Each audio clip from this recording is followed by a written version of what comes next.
Okay. So are you guys able to see my screen? Is my screen visible to all of you? Okay. Yes, it is good. Yeah. Okay. So before we start discussing about SAP UI5, so we have to first make sure that our prerequisites are clear. Okay. So in order to learn the SAP UI5, we need to at least have the knowledge about the JavaScript. Okay. So are you guys aware of JavaScript? Anybody know what is JavaScript?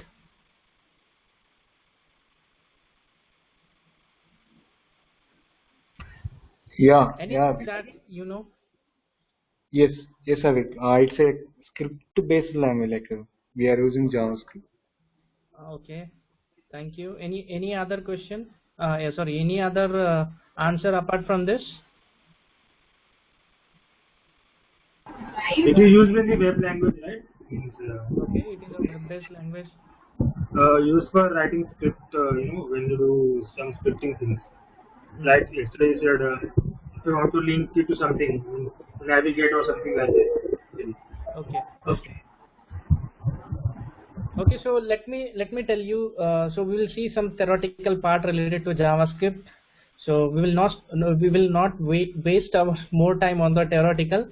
After that we'll directly start with the practical concepts. Okay. So what is a JavaScript? So JavaScript is nothing but it is a lightweight interpreted object-oriented programming language. Okay. So why JavaScript is called as a lightweight? Why it called as a lightweight? Because the concepts, the syntax, the semantics, whatever are used in the JavaScript are very simple. Okay. As a beginner, if a beginner want to learn the JavaScript, he can definitely learn the JavaScript in very less time. So that's why it is called as a lightweight. So what about the interpreted? Why the JavaScript language is called as an interpreted? So anybody know about what is an interpreter?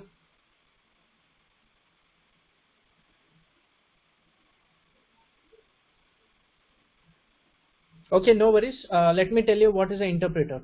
So interpreter in the JavaScript, for example, let's take we are executing one code. Okay, so how the execution is done in the JavaScript? So the execution is manually done, that is from the top to bottom. Okay, so what will happen? Suppose you have declared a 10 line of code in the JavaScript. So first line of code will be executed first. After that, the second line of code. Okay, so execution. So basically, execution in the JavaScript is done from the top to bottom. But why it is called as an interpreter? Because so when we run the JavaScript code at a runtime, immediately your output will be displayed. Okay, rather than so we have some other languages like C or C++. In C or C++, how the execution is done? First, we have to compile the language, right? Then only we have to run the code. Then the output can be displayed on the screen. But in case of JavaScript, whatever the script we write as it is, that can be compiled on the runtime. Okay, and immediately the output will be displayed. Okay, so for the compilation, JavaScript is using just-in-time compiler. Okay, so just-in-time compiler, it's kind of the new technology that JavaScript is using for compiling the languages. Okay, for compiling the code. So it makes the performance of the code faster. Okay, so that's why JavaScript is called as an interpreted language. And what about the object-based? Why the JavaScript is called as an object-oriented language? It is not object-oriented, it is object-based language. Any idea about the objects? If any one of you means at least aware of what is the object, the concept. Anyone? Are you guys able to hear me right? Yes, Avik. Okay, so let me tell you what is object. So in real term, let's take an example of a car. Okay, so suppose the car is an object, but for the car we have some number of properties. Okay, so properties can be the color, the height, the height of a car, the weight of the car, Okay, what type of seats the car is using. So these all are properties of a car, and we also have the methods related to the object. Okay, object has properties and methods. So what are the methods? Methods are nothing but which can it is just actions that can be triggered by the object. Okay, let's say the car will start, the car will also stop. Okay, so it will also, the car will also drive. So that is all kind of the methods, or you can also call it as an operation that the object can perform. Okay, so this is just a object related thing. So basically JavaScript is completely object based language. Okay, so in JavaScript the classes are not used, so that's why it is a completely object oriented language. Okay, so JavaScript is also multi-paradigm scripting language. Okay, that is a dynamic and supports object oriented. So what about the multi-paradigm? Multi-paradigm means in a JavaScript there is not a fixed way of writing the code. Okay, the same line of code can be written in multiple ways. That's why it's called as a multi-paradigm, the JavaScript. And it is also a dynamic kind of thing. So let's say, for example, if I have developed the website, okay, and I have to accept the username and the password from the user. Okay, so what I will do, I will enter the username and I will enter the password also. But instead of sending that request to the server, what I can do, I can manually validate all the things on the front end rather than sending the request to the back end.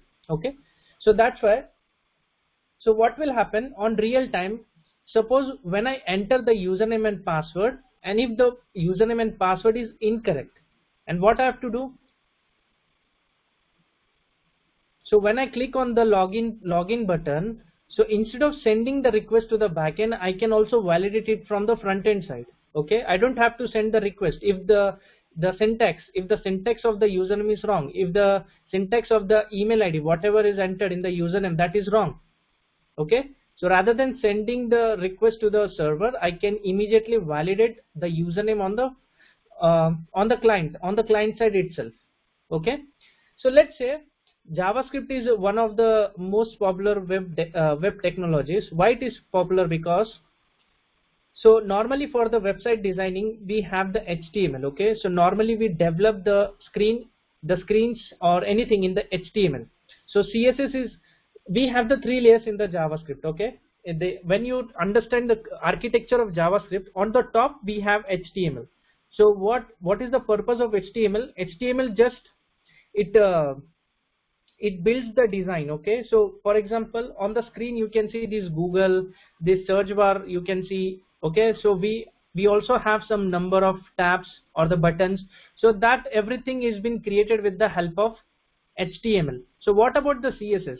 So suppose for example if I want to make this search bar a rounded, okay, I have to make the corners as a rounded. I want to add some background, a different background to this website. Okay, so I want to add some hover effect when I do the mouse over on it. So that can be done with the help of CSS. But what about the JavaScript? So once I hit enter, so if I want to navigate to the next screen, that can be done with the help of JavaScript. Okay, so that's why JavaScript is very important when it comes to the concept of web.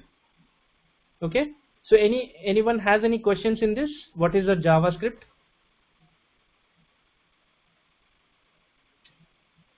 Feel free to ask the questions if you have. No, good. It's okay, right? Yeah. Okay, so let's move to the next topic. Okay, so for developing the JavaScript, okay, in our example, in our session, we will not use any third-party the environment or any IDEs for developing the JavaScript code. Okay, so normally we can do the practice of JavaScript on the Chrome's developer tool itself. Okay, so this is my Chrome browser, and what I will do. So if I want to practice, so I can easily do the practice on the developers tools. Okay, so every browser provides a developer tool where you can do the debugging, or you can also do the development part. Okay, if you want to debug the code on the runtime. So for opening the debugging tool, we have option, just open your browser. Okay, as of now, and just right click, we have inspect option. Okay, so once you click on this inspect option, so it will open the debugger tool. Okay, so this is the tool, or this is the developer tools that basically used by the developer in case of fixing some issues, or if you want to, or the developer want to do some fixes. Okay, so that can be done with the help of this debugger tool. Okay, so this debugger tool is very important as of now for you guys. So what I have to do, once I open the debugger tool, we have some couple of panels right here, the tabs: elements, console, source, network, performance. Each and every tab is very important. So as of now, for the practicing purpose, just focus on the console tab. Okay, so console tab is very important. So whenever you do any kind of code, so if you want to print anything, any output, that can be easily printed on the console tab. Okay, so let's say, before I start with the variable, let's understand the data types. Okay, so in JavaScript there are basically the two data types. One is the primitive data types and second one is a non-primitive. Okay, so in primitive data types we have the data types like string, numbers. Okay, string, numbers. We also have the undefined, we also have the null. So this all are the nothing but the data types which are comes under the primitive data types. Okay, so let's see the first string data type. Okay, so before we see the string data type, let me tell you how to declare the variables in the JavaScript. Okay, so we'll start with the first topic, variables. So if you want to declare any variable in the JavaScript, okay, so for declaring the variable we have the keyword that is var. Okay, so normally to declare a variable you use the variable as a keyword as a var, after that followed by the variable name. So variable name can contain letters, digit, $, or underscore. Okay, so variable can only contain letters, digit, $, and underscore. Apart from that you cannot use anything. Okay, and variables can always start with it can always start with a letter, or it can also start with underscore or $. Okay, so I'll declare a variable starting with a letter. Let's say I am declaring the variable as a color. So color equal to orange. Okay, so this is how you declare the variable. So for declaring the variable you will use the var keyword followed by the variable name. After that the assignment operator that is the equal to, and after that I will assign the value in a string format. Okay, so if I want to end the statement, so I have to give the semicolon. So semicolon is very important. So if you want to terminate the current, if you want to end the current line of statement, so for that in the end always give the semicolon. Okay, so once I hit enter, so I can see this I have the variable. So if I again type this variable, so it will enter the value.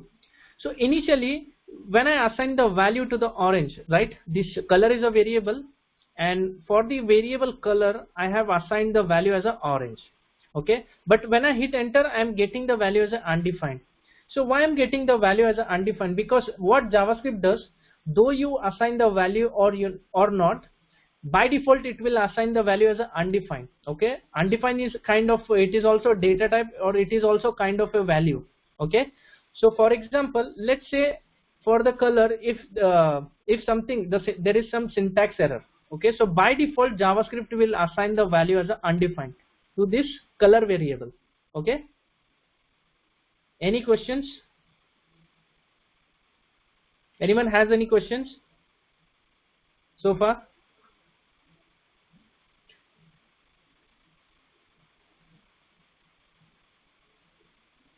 Okay, sounds good. Okay, nobody has any questions. Okay, so you're able to get right, guys, how to declare the variables in the JavaScript?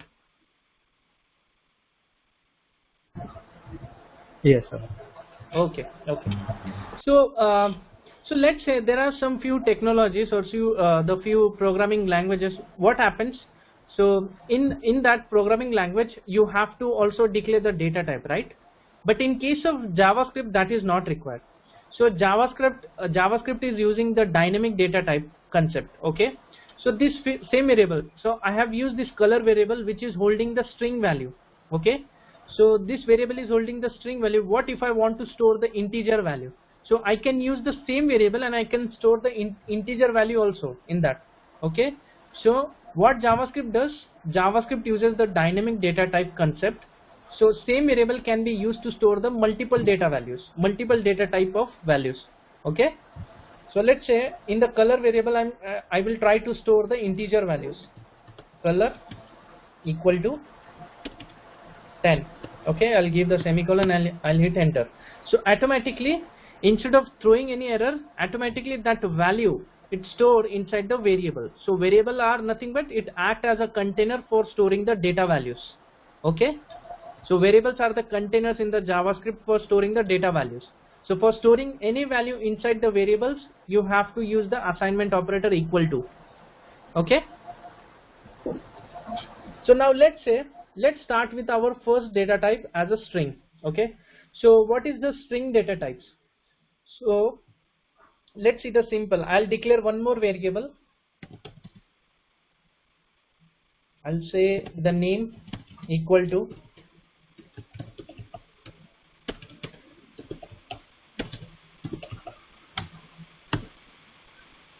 okay. So what I have done, I have stored the string value inside the name variable. Okay, so if you want to store the string data type, so string data type, how you can identify whether it is a string data type or a number data type. Okay, in order to identify the string data type, make sure that whatever the value I have stored inside the variable, that should be inside the double quotes. Okay, whether it should be inside double quotes or it can also be in the single quotes. Okay, there are two ways to store to save the values inside the variable in the string format, that is using the double quotes or single quotes. Okay, so as of now I have saved the value Alex inside the name variable with the help of double quotes. Okay, so this means that the string is a value that variable name is holding. Okay, got it? Hello? Yeah. Okay, so now the string value is holding by the variable name. Okay, so how to find out the length for your string value? Okay, so for that JavaScript is providing the built-in length property. Okay, we have the built-in length property for the string, and it is that length property will also work on the arrays and all, that we will see in some time. Okay, so let's say if I want to find out the length of this variable, length of this name variable. Okay, so that how much the string value it is holding. So for that I have the method, I have the property length. What I will do, I will type name dot, so I have to use the dot. Okay, after that only I'll enter length. So once I hit enter, I can see in response I'm getting the length of the value the name variable is holding, right? So the string Alex is a string which is of 4 characters, so I'm getting the length which is exactly right, 4 characters. Now, so for each data type we also have some methods. Avik, I have a question here. Okay, tell me. So this name is the variable you have defined, right? So suppose if I want to get into some other variable, suppose name is the variable, right? That Alex you have defined. So name dot length equal to 4 it is given. So if I want to get into some other variable and print, then can you do that? Yes. Okay, but here we are saying it is a console, that's why it is given directly value, right? Sorry, I'm not able to get you. Your voice is very low. So I'm saying that it is I'm saying that if I want to get that this name dot length is another variable and I need to display that. So is that that can be done, right? Yes, that can also be done. For example, let's say we have already printed, right, this name dot length. Yeah. If I want to store this length into another variable, that can also do. So I'll say the name length. So in that, what I will do, I'll copy this name dot length. I'll assign this value inside the name length variable. Okay, and I'll hit enter. So when I want to check again name length, so I can see the value it's stored, right? This so is it's a camel. Yeah. It's a camel case, or we can define anything. Yes, yes. So normally the variables names are declared in a camel case. Okay. So there are a few more things related to the variables. Let's say as of now we have seen the length property. So properties are always in the small case. Okay. Okay. So what about the variable's name? So variable name can also the naming convention can be in the camel case only. So the same follows for the function names. Okay. So and it also follows for the methods. So for the methods also we can it will follow the same, that is the lower case. Okay, sorry, camel case. Okay. Okay. Yeah. So now let's see some of the methods related to the string methods, related to the string data type.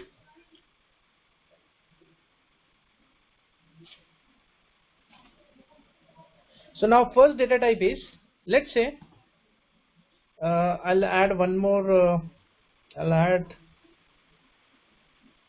declare one more variable as a sentence.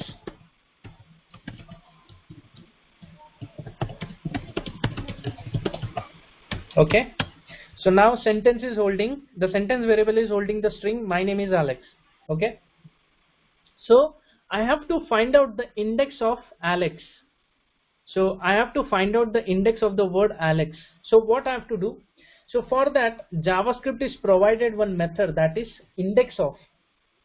So what I will do, I'll write sentence dot. When you type dot, automatically your console will give the number of the methods that are supported for this string data type. Okay. So what I will do, I'll write index of. So index of it is a method. Okay. So what it accepts, so you can also see it accepts the two parameters. First thing, that is the string that you want to search. Okay, it can be a alphabet, it can be a character or a word also. And in the last it will the position, the position you want. The position is optional. So something, the parameters which are concatenated with a question mark. 1 second, Avik. Hello? Yeah, how is it that you're getting these options? Like, are you clicking control space or what? No, no, no. I don't have to enter the control space. Automatically the JavaScript will give me the options. Okay. But I haven't seen like that at my system. That's the reason. For example, let's say I'll do once again. Okay. So this is the variable name I am having. I'll after that I'll type dot. So once I type the dot, automatically these options will appear. Are you able to get these options? This I am, but after the brackets, Okay. I'm talking about. So for that, what you need to do, once you type index of method, okay, so this is my complete method name. After that, I'll only type the opening bracket, the opening parenthesis. Okay, once I type this opening parenthesis, then only I'm able to see this option. Now you're able to get this? Yeah, got it. Okay. Okay, so now what I will do, I will first enter the string name. Okay, so what string I just want to identify. So for example, I'll just enter Alex. So once I enter the Alex, I will give the semicolon and hit enter. So once I hit enter, I can see the index of number, that is the index, that is 11th position. So in JavaScript, always your index will start from the 0 position. Okay, so it will not start from the first digit, it will always start from the zero number. Okay, so for example, let me tell you how to calculate the Alex. So it is giving me as a 11 index. So M is on the 0th index. Okay, always the index in the JavaScript starts from the counting always starts from the 0, not from the 1. So M is at the 0 number. So I'll say 0, 1. The space is also counted as a 2. Then name is a 3, 4, 5, 6, 7, 8, 9, 10, and A is at the 11. So that's why it identified the word as a Alex in the string, which is on the 11th index number. Okay, so this is just the index of method for the string. So we also have the last index of. Let me type syntax dot sentence dot last index of. So I'll type the same. I'll type only A. So are you guys able to understand what is the index of and last index of? What can be the difference between them? Any idea? Let's say I'll also let's say I'll take one more name, one more alphabet that can be repeated. I'll remove, I'll enter one more thing. Okay, I'll add one more sentence like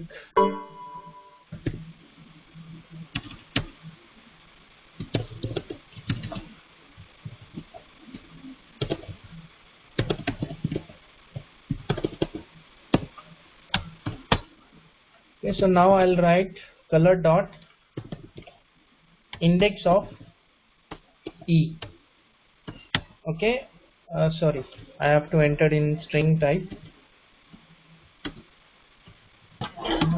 and I'll same write for the last index of.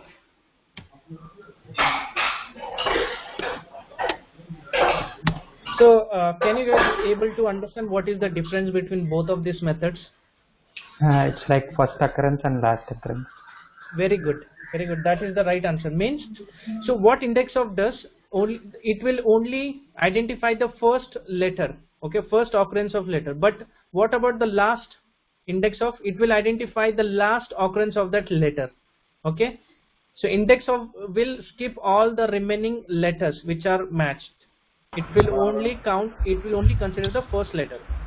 Do you have all occurrences? No, we don't have that kind of occurrence. For that we need to write a logic. Okay.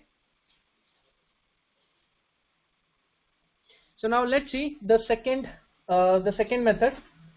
Sorry, the third method, search. No, I'll give the search method for you as a task. So after each data type, I'll give some number of methods that you can practice at home by your own, because if I'm doing all these things, then you guys are not able to practice. Okay, that's why I'll give some of the methods for your homework. So now let's see the slice method. Okay, so slice is also one of the very important method for the color for the string data type. So I'll type the color dot slice.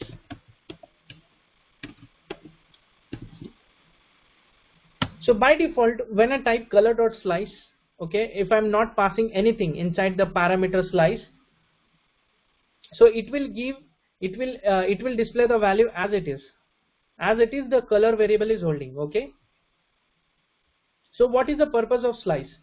So slice method is basically used for extracting the value from the string. Okay, if you want to extract some part of a string, so for that you will definitely use the slice method. Okay. So what I will do, slice method definitely it accepts the two parameters. This slice, it accepts the two parameters, that is first is the start and second is the end, and both are optional parameters. When the question mark is there in the parameter, it means that it is the optional parameter. You can pass, or whether if you want to pass you can pass, otherwise not. Okay, so I'll give the starting index and I'll also give the ending index. So it will just means that it will just give the string that we want from the starting to ending index. Okay, so I'll say I want the string extracted from the first and it should be ended from the 5. Okay, so what it will do, it will just extract the number of alphabets from the string, that is from the color variable, and it will just display as a new string. Okay, so I'm able to see that from the first index, that is E is on the first index, and after that till 5 it has just given me the new string, okay, from the existing string. That is the slice method. Any doubts in this slice? Avik, one question here. So in the slice after that there's a open bracket, right? So everything that is a string, it has to pass in the double quote or single quote, right? Yes. And means how we can identify that the value which it is showing, we need to pass the string or character or or number variable. So means basically the slice method accepts the parameters in the integer values. Okay, you have to pass the index in the number values. So number is also one kind of data type. We will see in few minutes. But before that, I thought of completing this string Okay. data type first. Okay. So normally this slice method, it accepts the parameters in the number format. Hi, Pawan here. Yeah. Yes. So here in the slice you mentioned from the index 1 to 5, right? Why it's not considering the fifth character? I mean, so it has to print the R also, right? Yes. For example, 1, 2, 3, 4, and 5 R also. No. On the But last, why R the is 5. missing? Yeah, it will only display the characters in between 1 to 5. Okay. And before 5, whatever the characters are falling from the index 1, it will only give that only. On the fifth index, it will just skip. It won't give the fifth index value. Yes, right. Okay. Okay. Okay, now let's see for the second method, that is substr. So for that, I'll use the same method, same variable, color dot substr. So what is this substr? Substr is also one kind of a method that basically used for extracting the string from the existing string. Okay, but it accepts the two parameters. Okay, it accepts the two parameters, that is from. So from is nothing but the index number from which you want to extract, and after that we also have the question length. So the second character is not the index number of ending. Okay, it just the number of characters you want to extract, okay, from that string. So just pass the length. So let's say from this color string, I just want the values to be extracted from this comma to from this E. Okay, so the number of count of this orange word is 1 2 3 4 5 6. So I'll say 4 comma 6. Okay, so once I hit enter, I'm able to get only orange, because substr method, it takes the two parameters. First is the index from where you want to start the extraction, and the second is just the length of the word you want to extract from the existing string. Okay, so this is just but what is the difference between both of them, slice and substr? Slice is considering the indexes, wherein substr, so the starting one is the index and next one is the length. So from that index, how much characters you want to print? So we are just Exactly right. So what if I want to extract from the last index? Is it possible? It is not possible in the slice, but in the substr. Okay, in substr it is possible, you're saying. Okay, so Yes. let's try whether in the slice whether it's possible or not. I'll write color dot slice. Okay. So What was your question? my question was, if I'm giving the parameters in the negative values, okay, in the negative numbers, will it accept the parameters? Will I be able to extract the string from the end of string? Suppose this is my string, and if instead of giving the numbers, instead of giving the positive numbers, if I'm declaring Yeah, got it. You want to go from the end. Okay. yes. Okay, so I'm just checking whether it is possible or not. So let's say I will count the number of characters for the color. 3, 4, 6, 10, 15. Let's say it is a 16.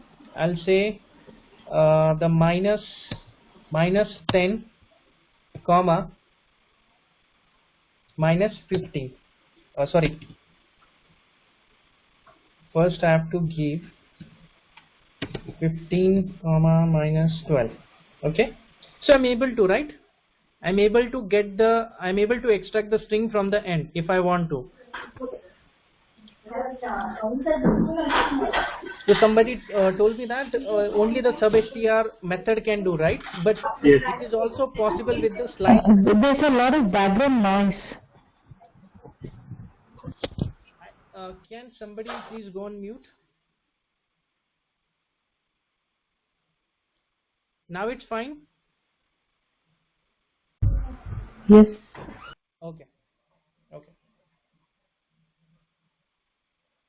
So now what I've done, instead of entering the positive numbers, I've declared the negative numbers. I've passed the negative numbers inside the parameter slice. So that is -15 and -12. So what this method does, it actually have given me the value in the given me the value from the last index. Okay, so -15 means it will definitely take from the last, and -12 means the index number which is falling before that. Okay, so it has just given me the value whichever is falling between the -15 and -12. So now let's see to the another method, that is to uppercase. Suppose I am having all the values in the small case, and if I want to make the all the string in the uppercase, so for that also JavaScript provided one method, that is I'll write color dot to uppercase. Okay, so with the help of this uppercase method, it will return on the all the values in the capital letters, okay, in the uppercase. So same we have for the lowercase. I'll type color dot to lowercase. Okay, so these are all methods which are related to the string. So so guys, please take down some notes, not notes, just note down some tasks that you have to do today. I'll declare some methods, so you have to practice these methods. Okay, so just tell me next lecture that are you guys able to identify what these methods meant for and how they can be used in the JavaScript. So these methods are completely related to the string data type. So first method is search. Please note down this method, search. Then second we have substring. Third we have replace, and the again we have trim, and last concat. Okay, so these are the methods you need to understand by your own. Okay, so this is just a task for you guys. So these methods are completely related to the string.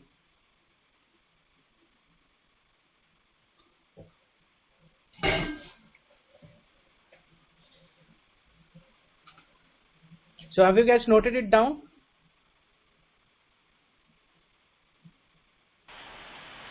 Yes. Okay. So should I start with the next data type?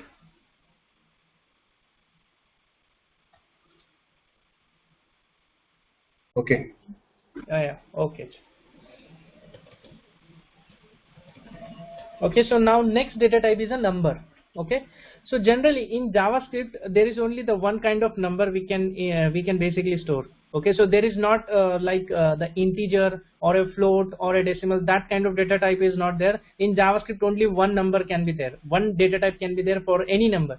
If the number you are storing in decimal also, that can also be considered as a number data type, not a float or decimal or any integer. Okay, so let's say I'll declare one variable with a number. So I say var age equal to 55. That's it. So is there any operator that or a method that can help me to identify the data type? So yes, we have one method that will help us to identify the data type of this variable. So let's say age is holding the 55, and on runtime I have to check the data type also, right? What type of data the variable age is holding. So for that we have one method, that is type of.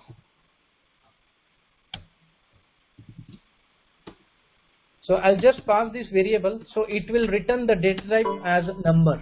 Okay, so what type of data the age variable is holding? It is a number. So let's say I'll change the value to the decimal.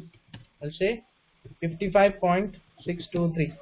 I'll give semicolon, and again I'll I'll enter the type of age. So again it will give me the response, that is the number. So any value, any numeric value you store in the variable, it would be considered as the number data type. Okay, so there is no different data type like the int, the float, that kind of thing. In JavaScript, only one type of one data type can be sufficient, that is the number. So let's say the number, for number the length property will not work. Okay, so that length property will only work for the string, and it will also work for the arrays, but it, in this case, it, for example, if I type age dot length, it will give me the value as a undefined. Okay, so when something is wrong with your code, always your JavaScript will assign the default value that is undefined. Are you guys with me so far?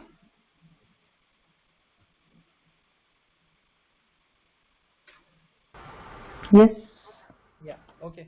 So let's see what are the methods that JavaScript has provided for the number data type. Okay, for the number data type, we have some couple of methods. So now let's say,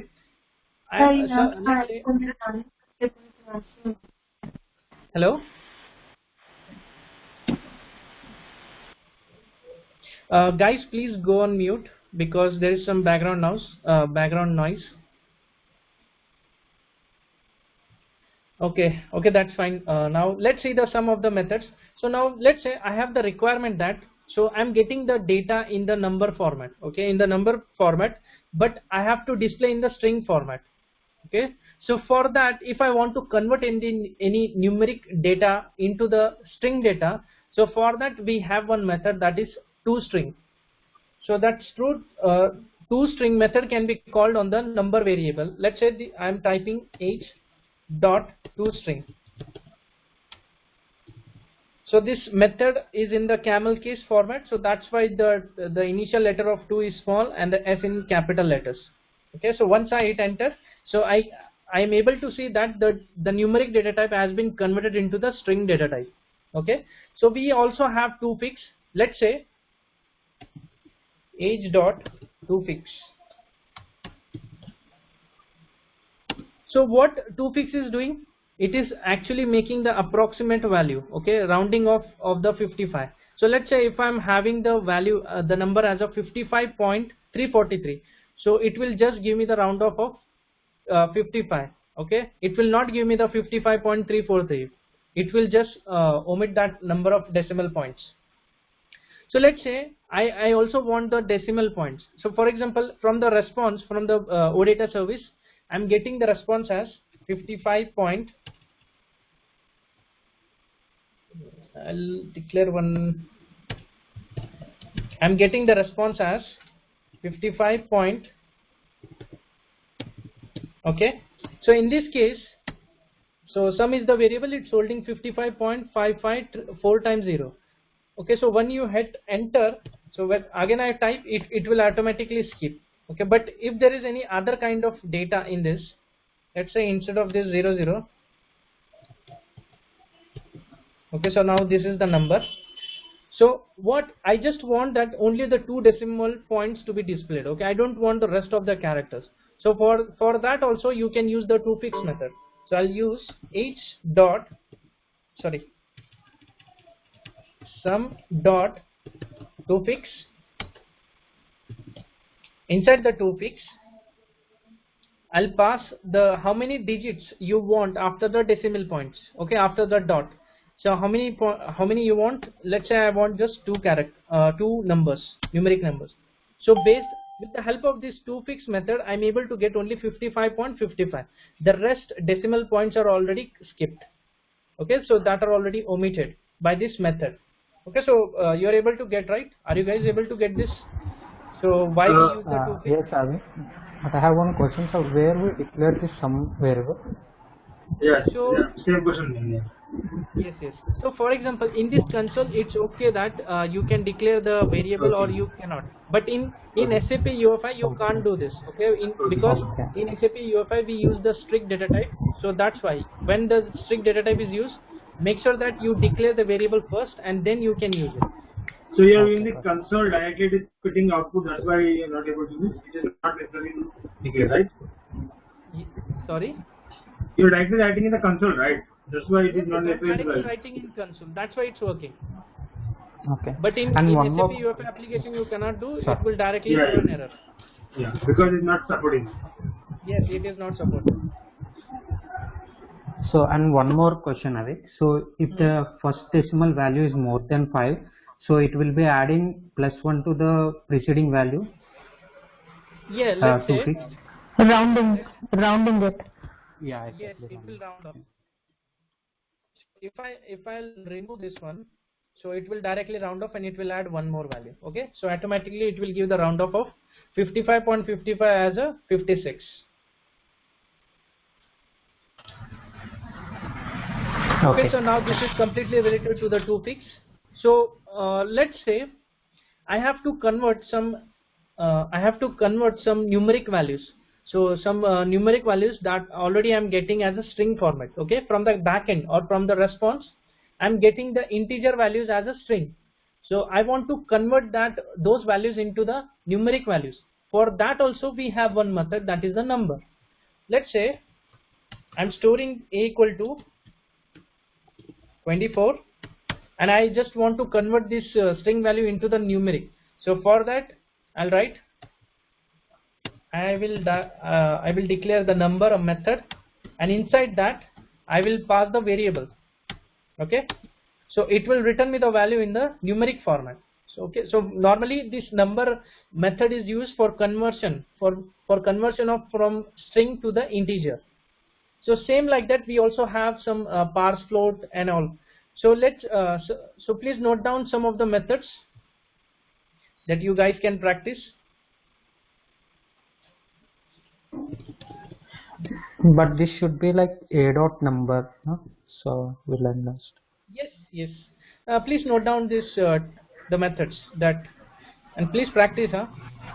Apart from the methods which I am giving, please try by your own and let me know if you guys are able to understand it or not. Okay. So if you face any issue, you please feel free to ping me on WhatsApp group. So we have to precision. We also have parse int and parse float.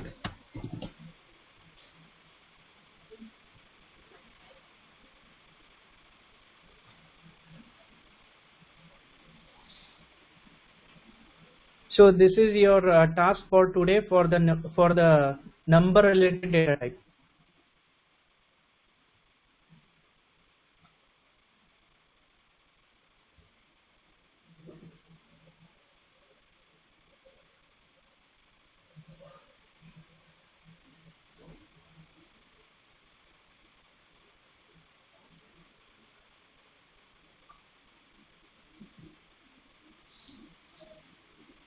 So is it done?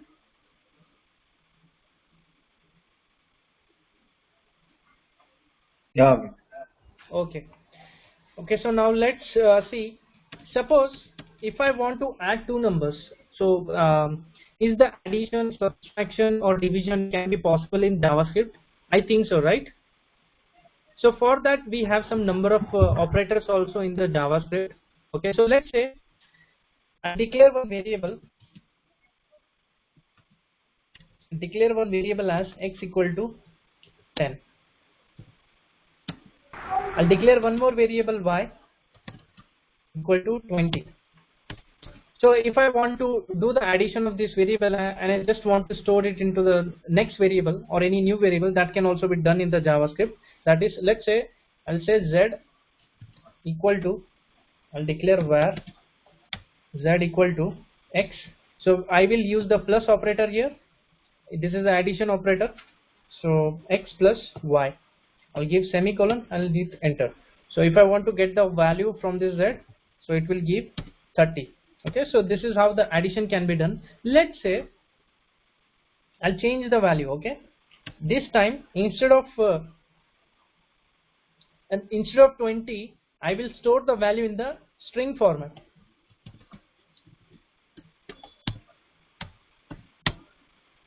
Now tell me what can be the output. What I will do the addition of 10 plus in the string 20. So what can be the output in this thing? It will be undefined. Maybe error. Okay, let me Two try. types should be same, no? So if you are performing any some kind of Uh-huh. operation. Let's see now what will happen. It will consider in string. I'm saying z equal to, now x is already holding the numeric value, right? I'll use the plus operator, and after that I'll use the y, and I'll give semicolon. So what can be the output in this? You guys are saying that it can be a error, right? A syntax error or anything, or data type, because the both data types are not matching. So once I hit enter, so what happened? I'm getting the output as 10. So 10 is our integer, and followed by the 20. So addition was not performed. So what it has done? It has just concatenated the Concatenated. value. Yes. Concatenating. So what JavaScript does, if you do any kind of addition, means if you are adding the integer number, means the number with the string, so what will do? It will just concatenate the number with a string.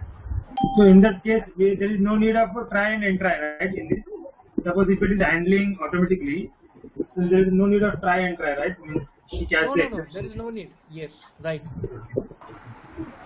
So in order to we anyway know that it's concatenating, so can we do it with space in between? Yes. So now let's say I just want to concat the two things. Okay, two strings are there.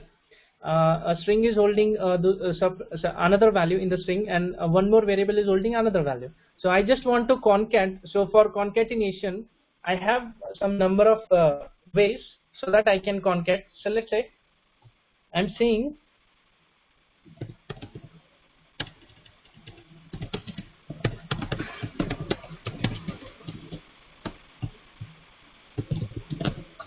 okay, so this first name is a variable, it's holding the John, and after that I am having one more variable as a last name equal to anything. Okay, now what I have to do, I have to just concatenate this first name with the last name. So for that, if I want to do the concatenation, so what I will do, I will type first name plus, and in the double quotes I'll give some space, and after that again I'll use the plus, and then I will declare the last name variable. Okay, so when I hit enter, automatically I can see the value as a John Doe. Okay, so this is how we normally do the concatenation in the JavaScript. If the user is saying that you want to concat the first name and last name, so this is how it is possible. Okay, so what you need to do, you need to declare the variable name followed by the plus, and it should be separated with the double quotes, and again plus, and then the second variable name. And same thing can we do with the method as well? Same thing we can do with the help of, sorry? Method. Suppose you know, number of methods are there. Yes. That's why I have given you one method for the Okay. Yeah. So means both way you can do, right? This way also, this way also. So there is also one more thing. Okay, one more thing in the string concept. So let me tell you that also. So first name and last name, the values are in the string format. So now what I will do, I will use the stick. I will use the backtick. Okay, so in this case, let's say I'm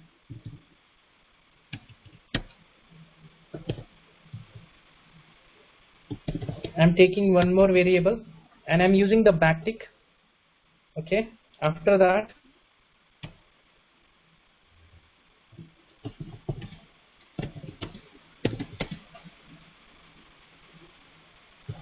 I'll use the $sign, and this is the expression, and in that I'll pass last name. Oh sorry, I just want, instead of single quotes, I want backtick. Okay, so this is a backtick. Same I will add for first name.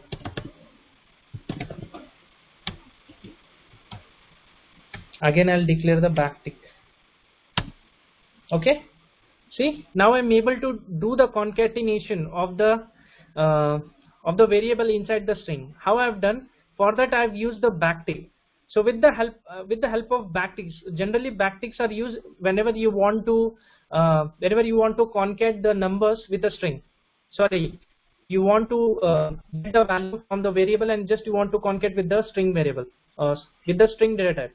So for that you can generally use the backtick. Okay, so backtick is one kind of option. What it does, it just wraps your variable name, and whatever the value is there, it will directly instead of displaying the variable name, it will display the value that variable is holding.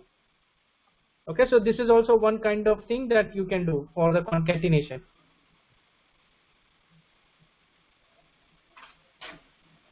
Are you guys getting this?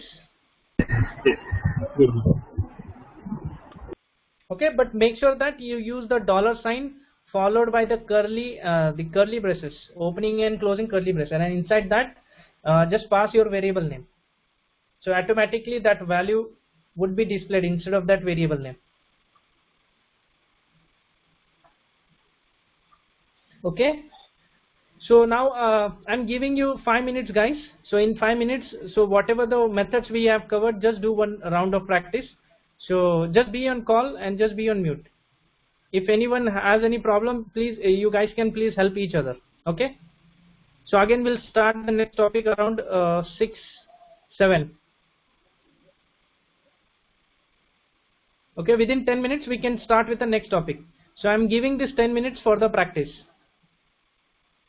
Let's connect around 6:10. Please don't drop from this call, just be on call but be on mute and do the practice.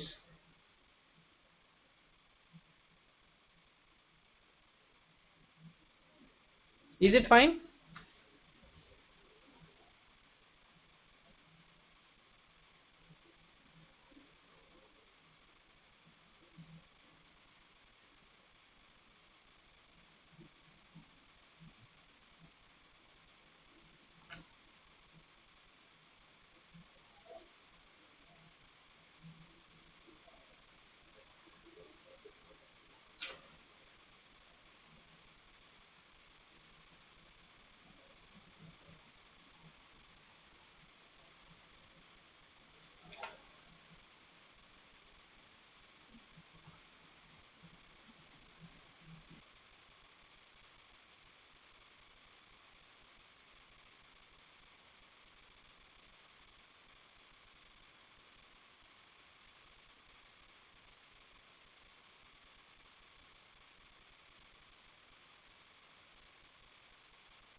Hi, did anybody get the concatenation function for string methods?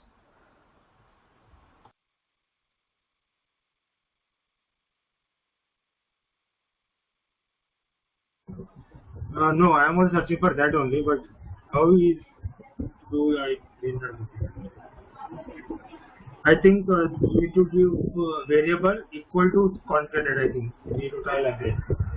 It is not giving me anything in the brackets, so Yes.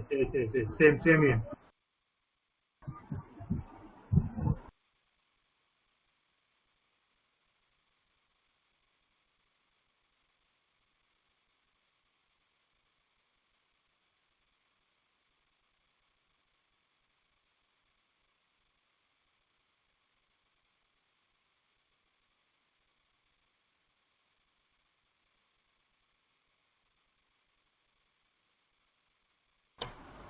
now, is there a method called concat? Because it doesn't even propose that.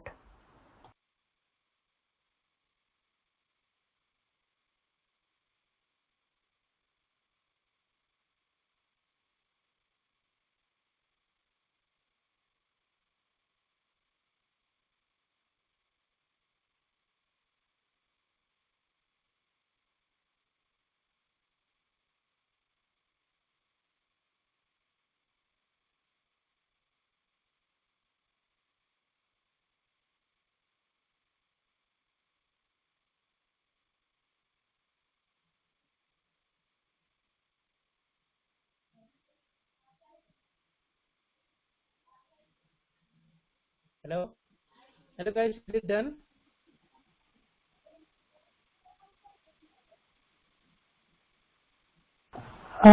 Could you just show the concat method for the strings? Because it doesn't even propose the concat. Okay, so are you guys means where did you search for that concat method?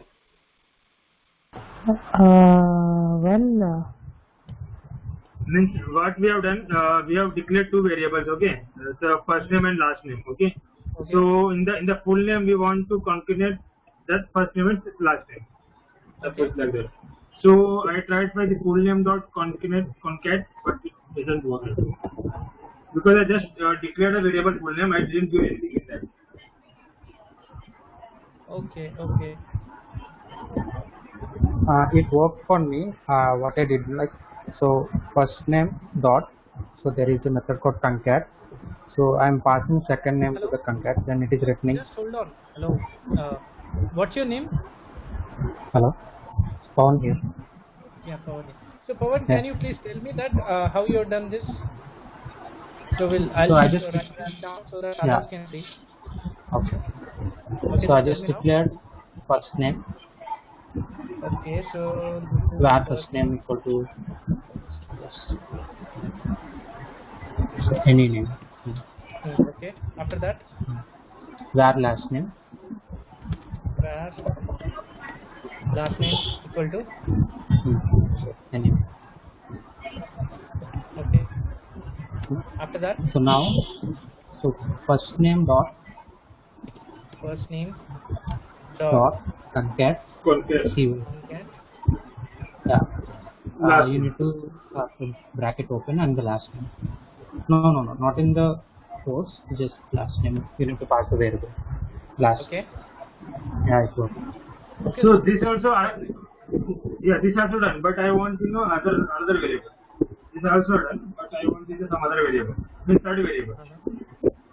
So I want to select that. Okay, so if you want to add the space, just add the space and give the comma.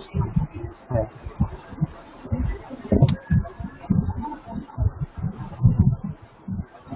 But what if I want a third variable?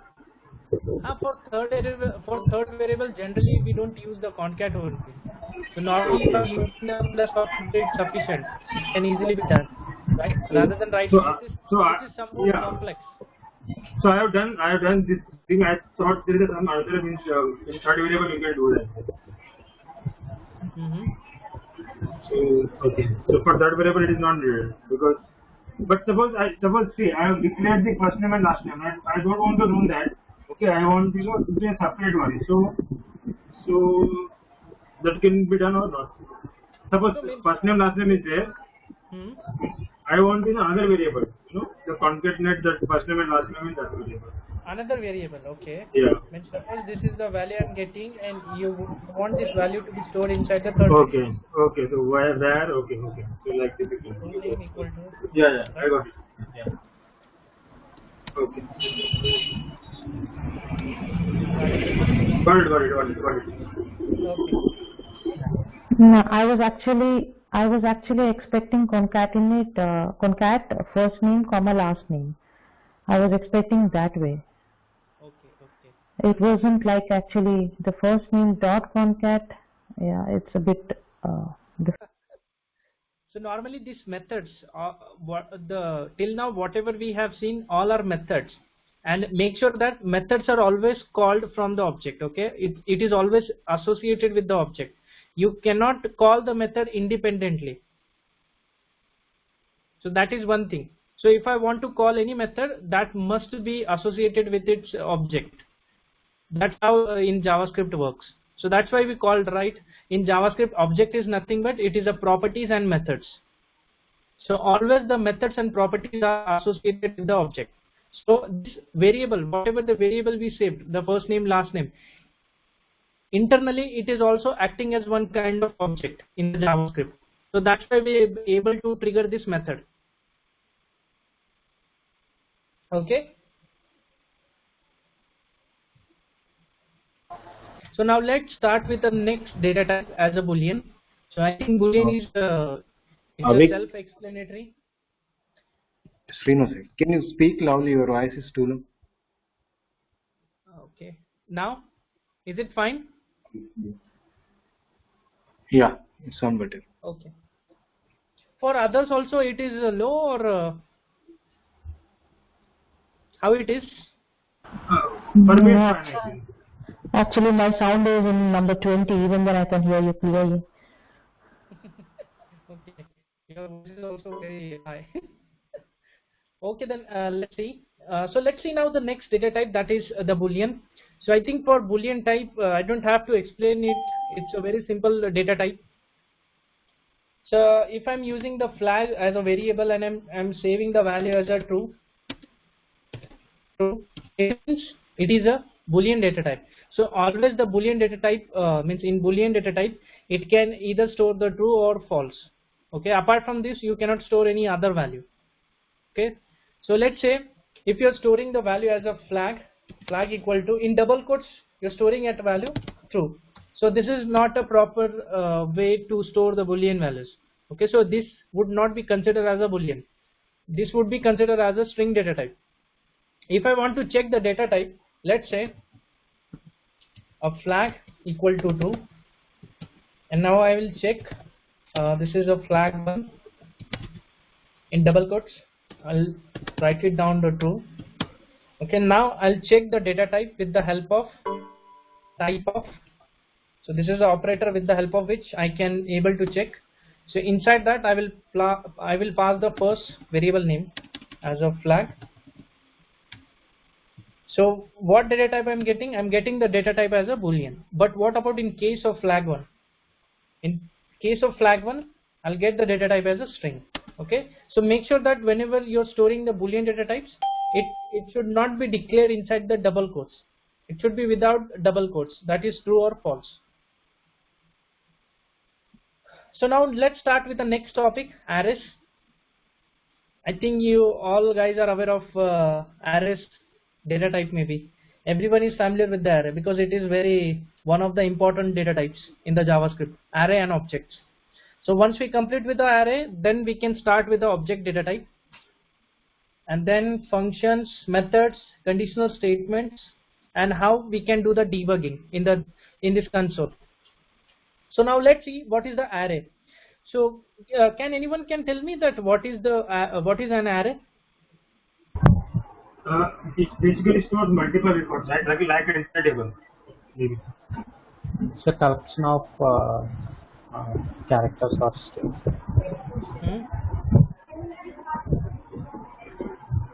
Any other answer?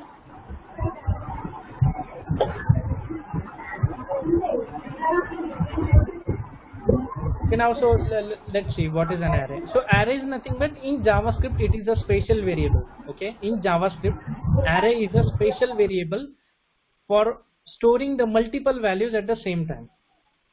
So how to declare an array in a JavaScript? So array can be declared with the help of, let's declare array var color equal to, I have to use the opening and closing square brackets. So this means that this is the array variable. Okay, so if I save, so let's check the data type also of array. So I've told you that this array is nothing but it is a special object. Okay, it is also acting as a special object in the JavaScript. When I check the data type of this array, you can see it will return me the type as an object only. Why it is returning with the data type as an object? Because it is an array. Because in JavaScript everything, the arrays, the variables internally there are that all are acting as an object only. So that's why though it is an array, it's internally its data type is an object, and it's one kind of a special object in the JavaScript. That's why it returns the type as an object. You can also store the object in the arrays. That we will see further, okay, in some time. So now let's see how to declare. So we have declared the array, that is using the var followed by the array name equal to and opening and closing square brackets. So let's say I'll store some values inside the arrays. I'll write color equal to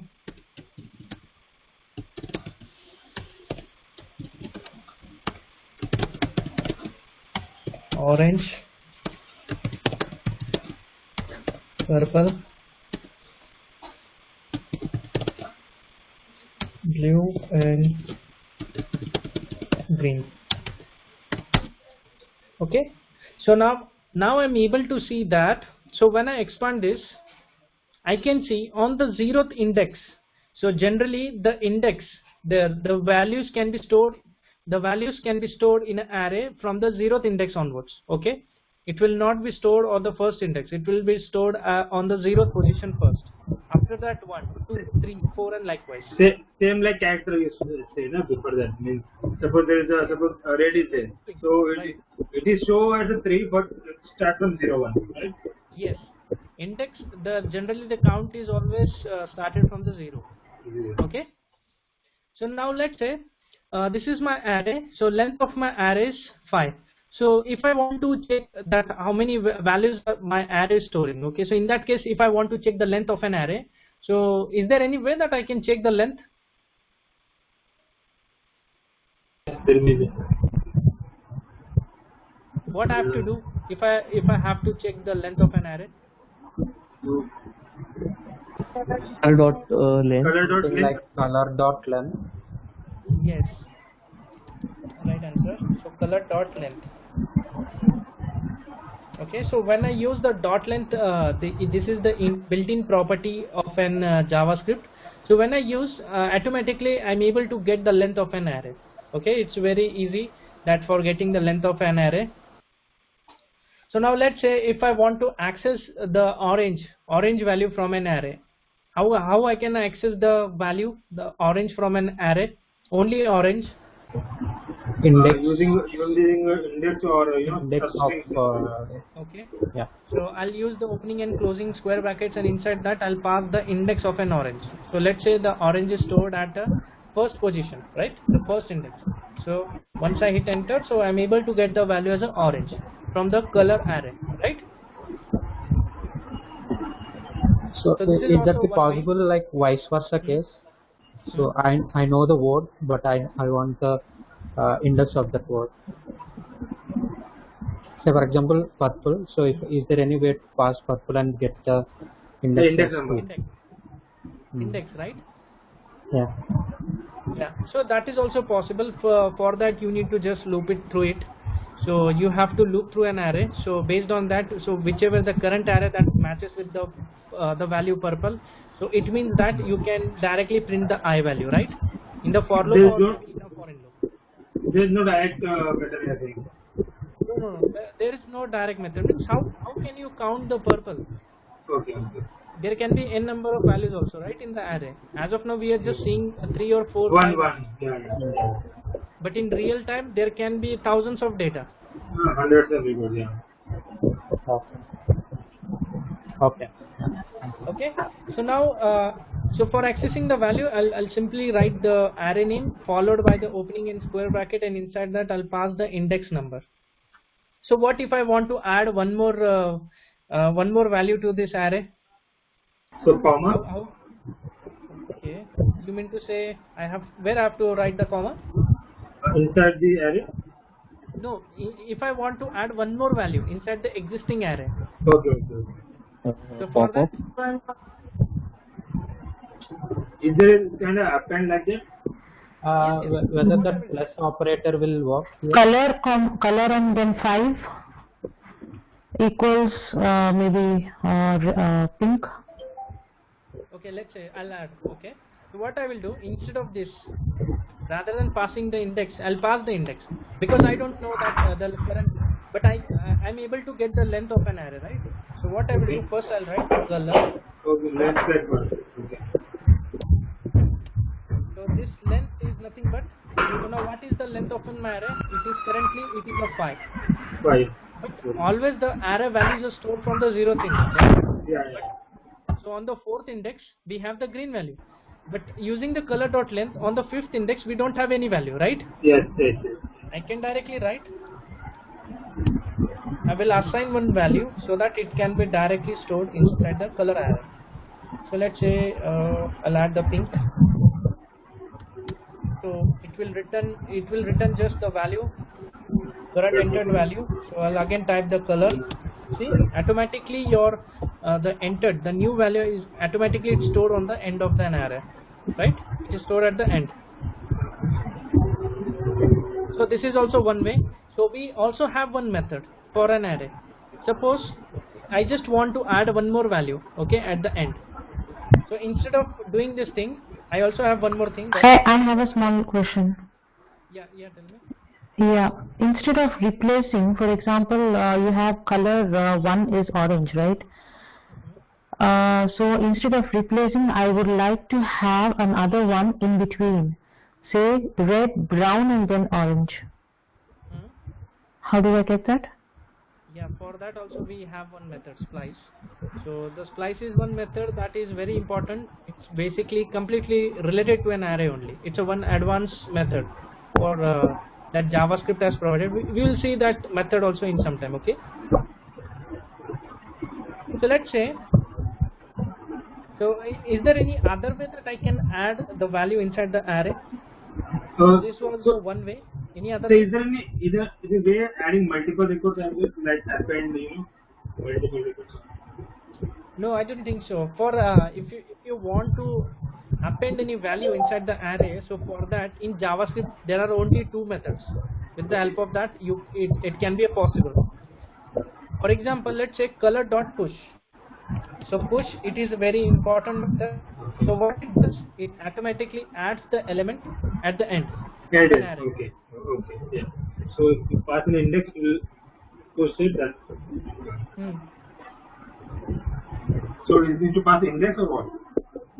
Yeah, inside that you just need to pass the value. So as of now the array is holding only the string values, right? So maybe you can pass integer, or maybe you can also pass the string value. So any color that I can store, white. So it will enter the current length of an array.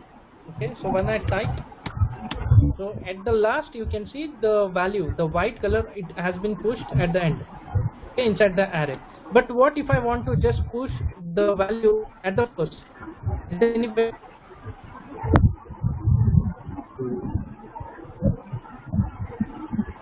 The push has a variable, something like that. Insert the index 1. No. Any other idea? Color dot first. Do you have something like that? No. We have one more method. Okay. So same like push, we also have color dot unshift. Okay, so with the help of this unshift, I'll add one more color as black. I'll hit enter. So okay, automatically what happens? It will return in the response. It will give the current length of array. Previously it was 7. Now it is 8. So I'll type the color. See, so my black color is already added at the first in array with the help of unshift method. Okay, so push is for adding the element at the last, and unshift is for adding the element at the first in an array. Okay.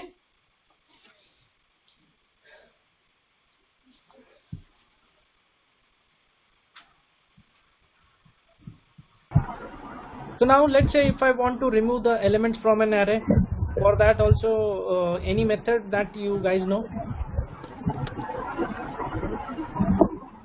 If I want to remove the element,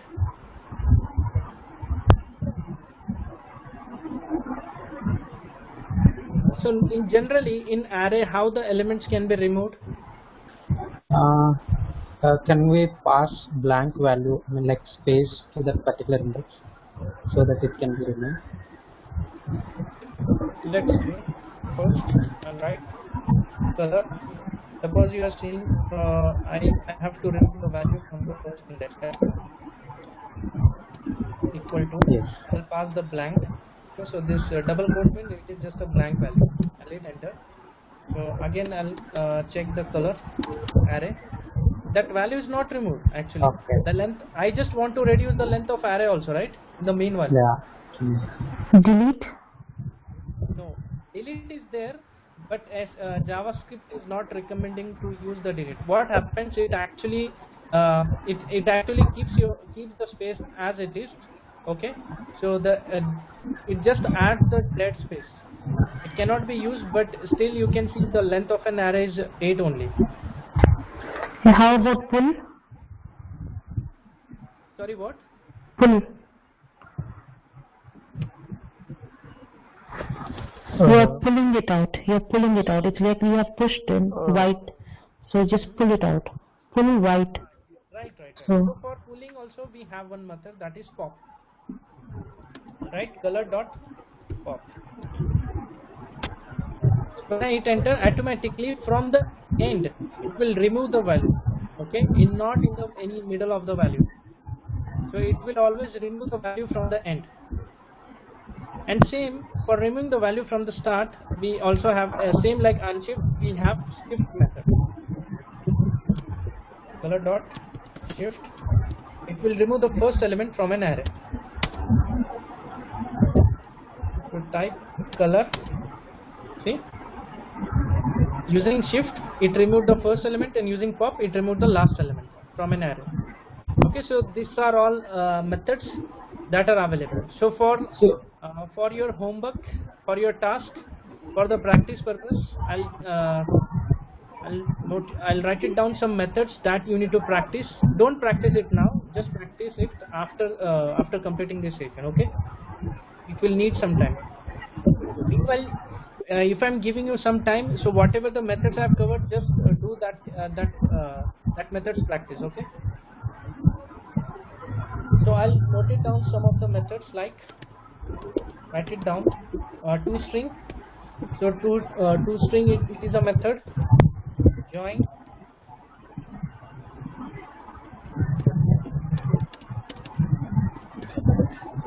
And very important method is a splice. I want that you guys to try this first. Okay. Splice method. And then we have sort and reverse.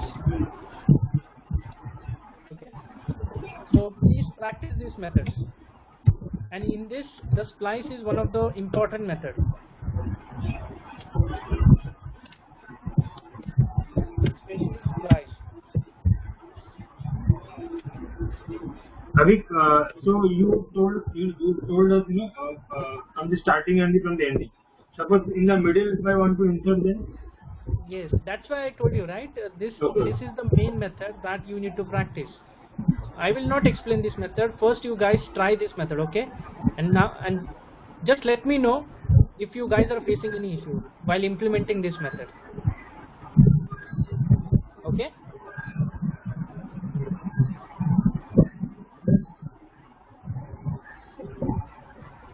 If you tried it, then only you're able to understand that how the complex this method is, but how it can be more useful in order to fulfill the requirement.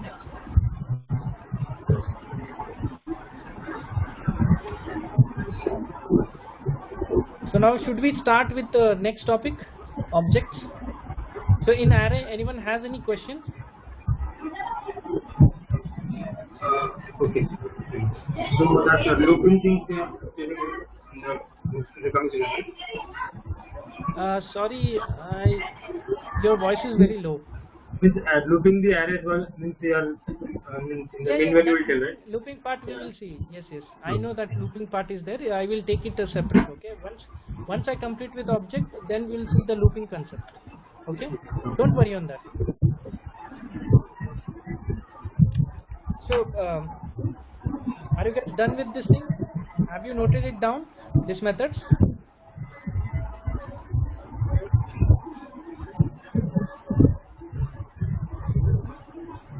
Guys, please speak up. We have very less time. Yes, it's done. Okay.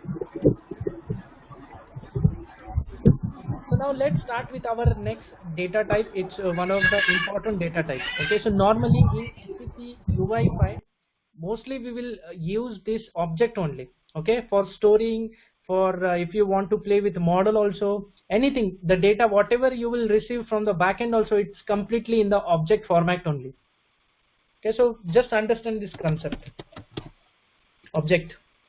So now same like array, we also have the object. So few minutes before I have explained what is the object. So anybody know that what is the object?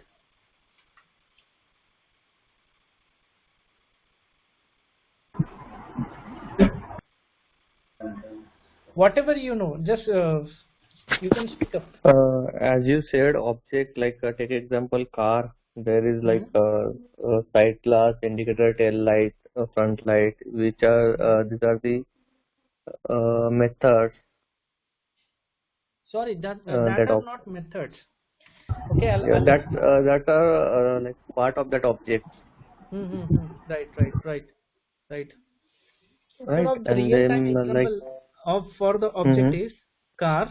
Okay, let's take. So you guys are already aware of a car. So car has the properties like color. Okay, definitely the car has a different colors, right? It can be red, black, or anything. So that is also one kind of property for a car.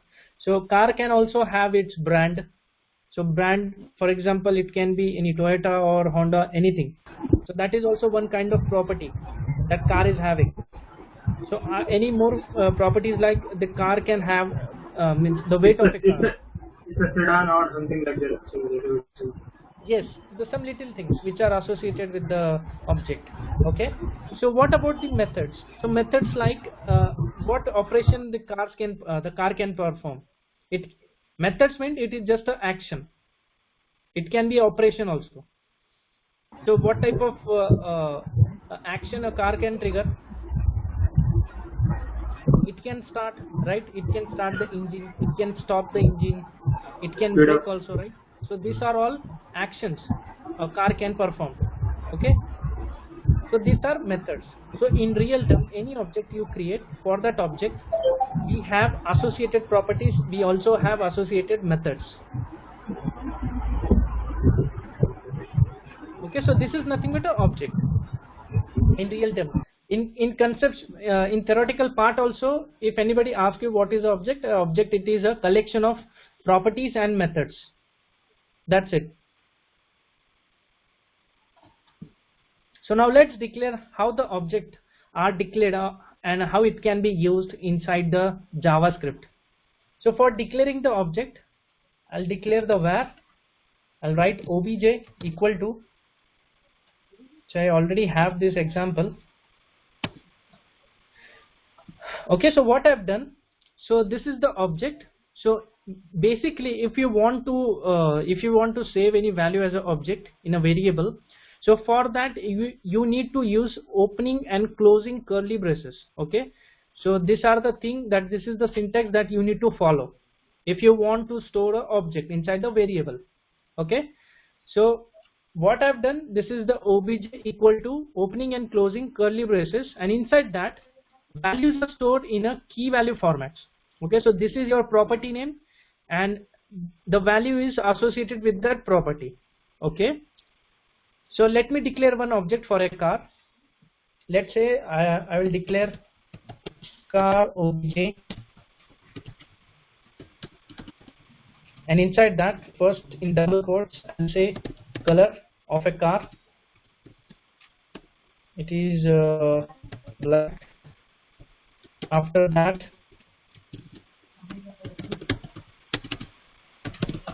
brand, it can be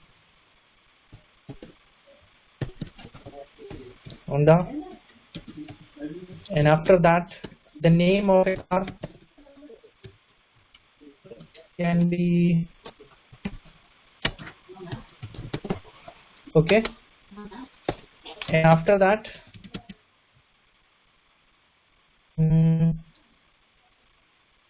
okay, so these are the properties. Okay, Price also will be there. sorry, Price.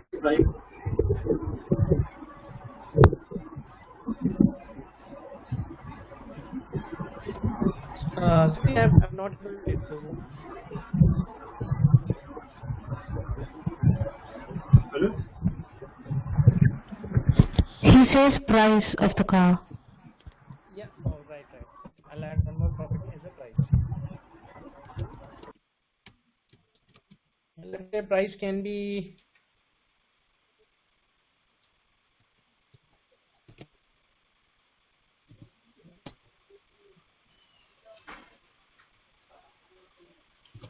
okay, so this is the price. So there is no data type restriction in the object. You can store any data type. Okay, it can be a string also, it can be a number, or it can also be a boolean. Any type of any data type you can store inside the object. So now car obj, it is an object. So if I want to check the data type also, so I can just write the type of, so with the type of I can pass the car obj. Okay, so it is of type object. Okay, so now let's say, so this is the object in which you are able to means this is only the syntax, right syntax in order to declare the object inside the JavaScript. Okay, in the JavaScript. So the syntax part is overall. Are you guys able to get this, the syntax? Is it that you don't have the semicolon? Is it mandatory or is it? No, semicolon is very mandatory.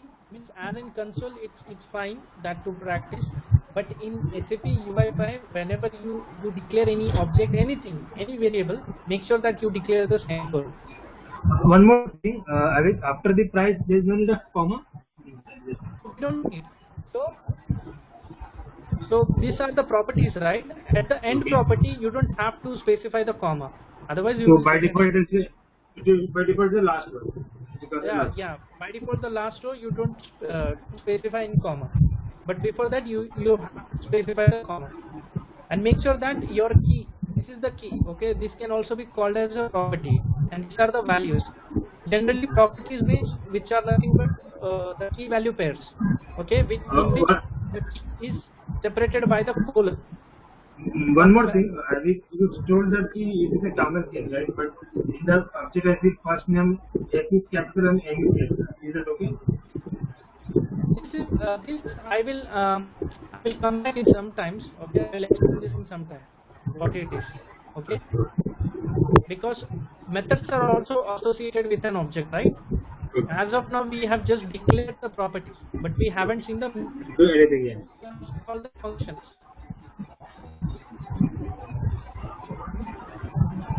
Sorry.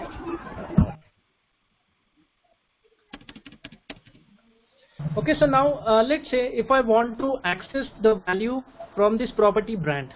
Okay, I just want to access this value Honda. So how is there any way that I can access?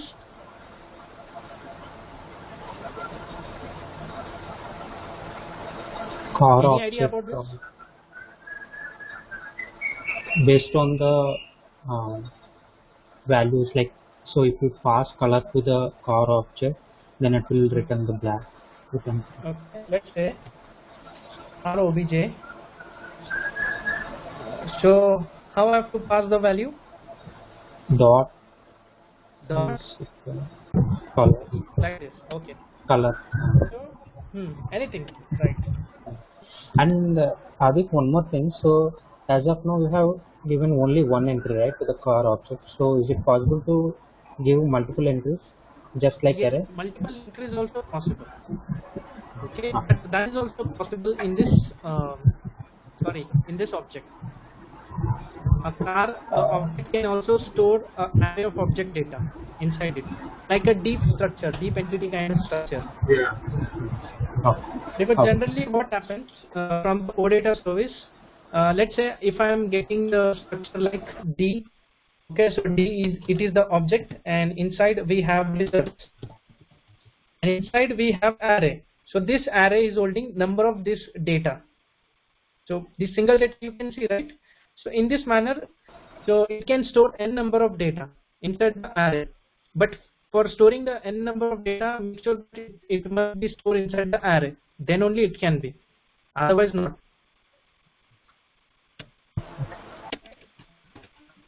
Okay, now so now this is one way that if you want to access the value from this brand property, so for that I have to first declare the car object, the variable name followed by dot, and after that the property name. Okay, so using this dot operator I can easily access the value from any property. So let's say if I want to access the name, so I'll write the name. So make sure that whatever the properties you use that are case sensitive, okay, you cannot simply write small n, that will not work. So whatever the property name you declared, it is a case sensitive. So this is just a generic suggestion. So now, so if so we've seen how to add the values inside the array, right? But is there any way that I can add the value inside the object? What if I want to declare one more property inside this object, existing object?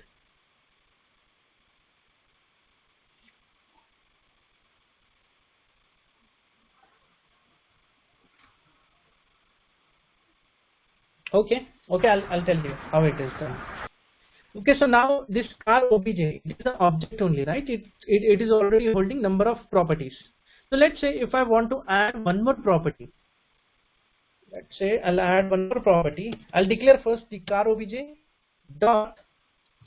Suppose if I want to declare one more property, any property, can you guys tell me what should I add in this car obj?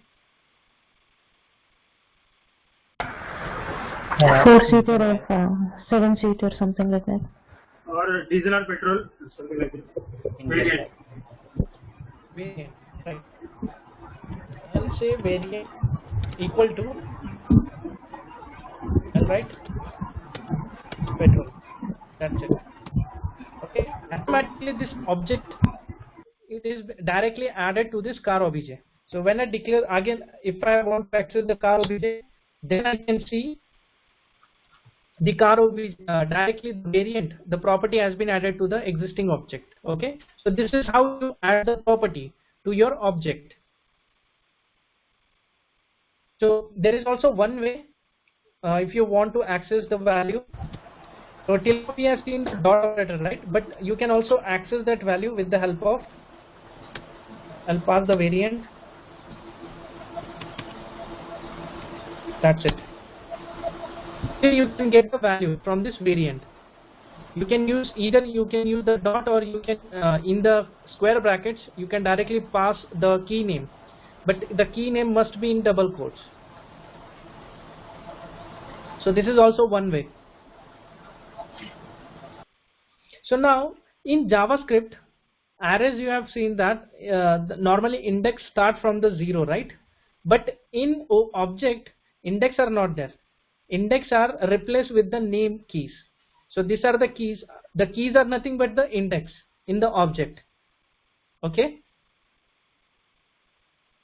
you cannot simply identify the length of this object. If I want to write car obj dot length, it will not work, because this is an object, and in this the values are not the values are generally stored in the keys, and the index are also the there is no means in object the keys are nothing but the index for the object, but in arrays the key normally the index are nothing but the index starting with a 0 1 2, that are the index for this arrays, but in object keys are the index. So this is the generic difference between the objects and arrays. So there is no 0 1 2 3 4 5 kind of thing here. You cannot access any value with the help of index number in the object. If you want to access, you need to pass the key name, then only you are able to access the value for that specific key name.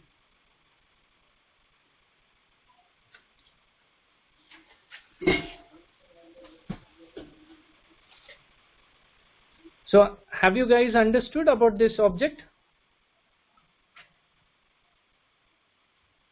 Yeah, yes sir. Yeah, okay.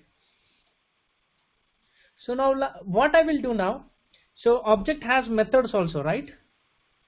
Object has methods also.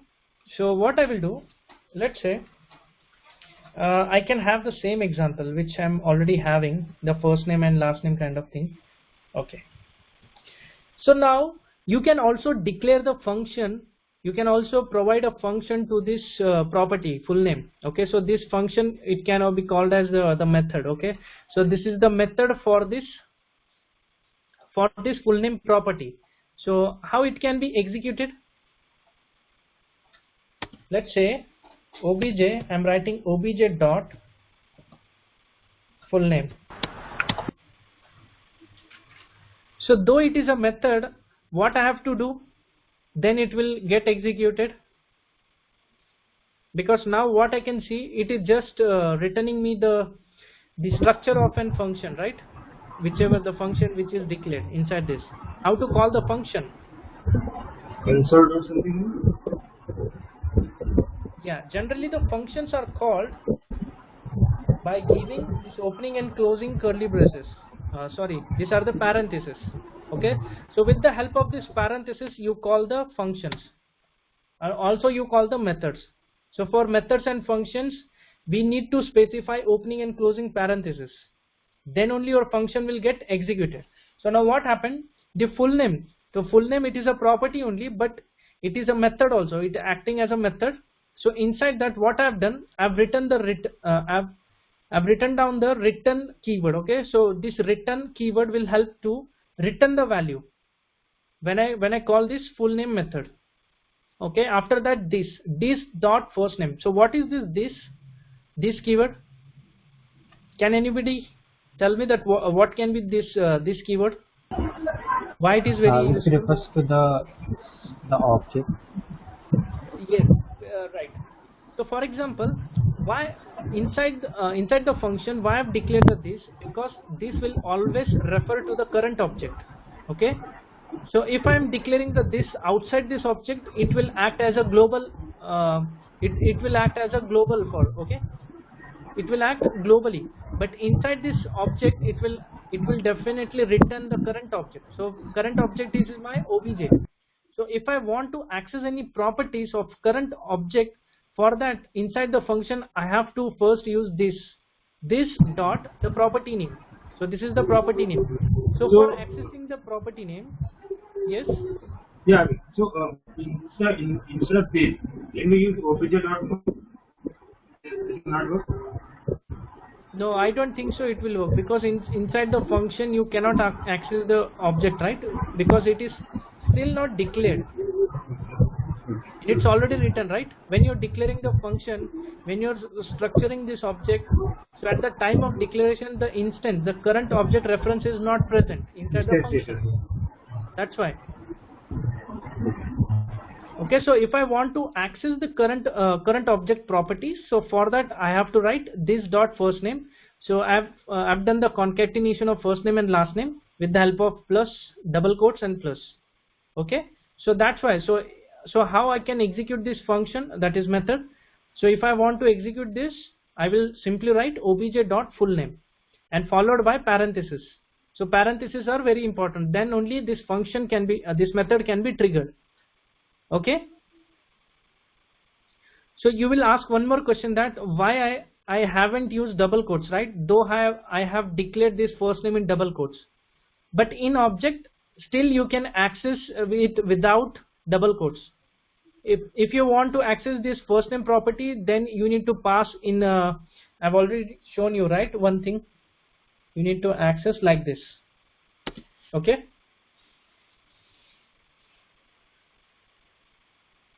So are you guys with me so far?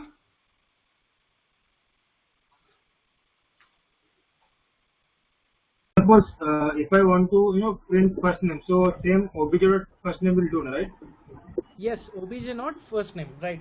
Obj not right first name. You can also write dot, or you can declare it inside the square brackets, but it should be in double quotes.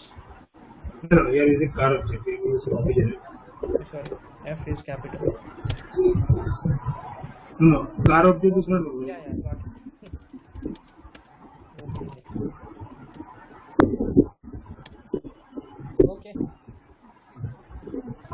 Okay, so any questions? I have one question here. So this is regarding the last example. So in the car object we have added variant as a key property, right?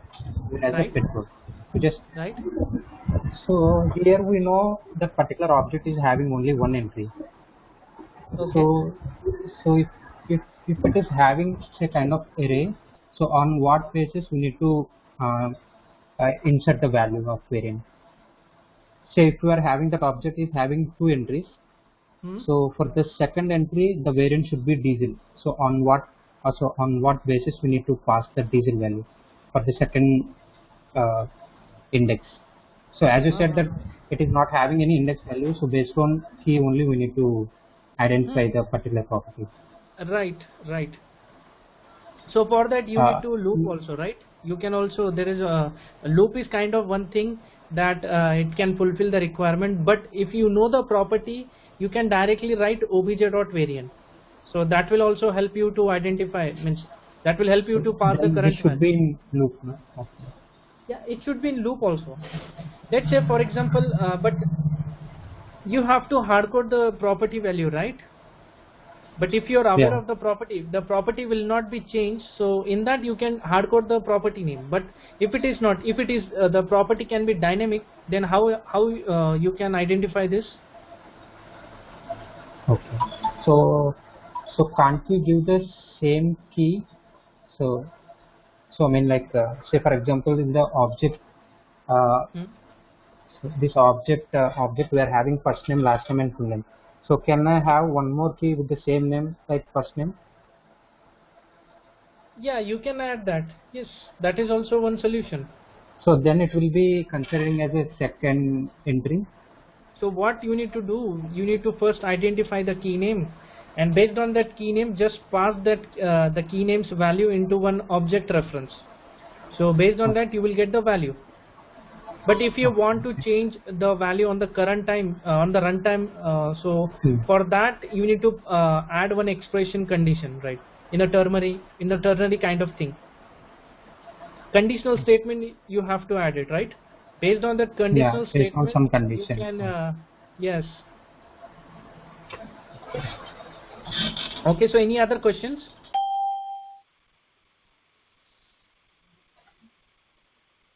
Okay, so now I'm giving you guys the 10 minutes to practice object and array. Okay, after 10 minutes again we'll start with the looping concept, loops. So we have only 3 topics are remaining: loops, conditional statement, and debugging, and functions also. So we have very less time to cover out. Okay, take your time. We'll again continue around 7:10. Just practice array and object, whatever we have covered till now.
Hello, hello guys, is it done?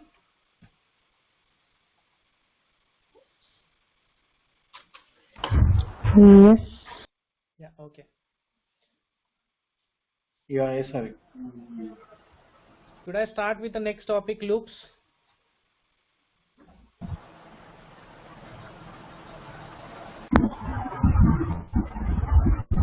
Okay. Okay, I'll Yeah, start. okay. I have one question, Navi. So Yeah. can't we use this operator in object directly? This operator in object directly. For example, I just pinned the chart. okay. I'm facing some kind of syntax issue.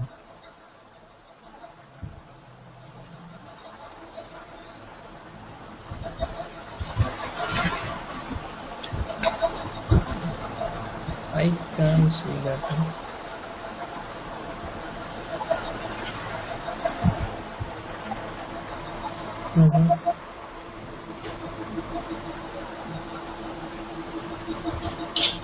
Okay, so C1 colon 1, C2 1.2, C3 1.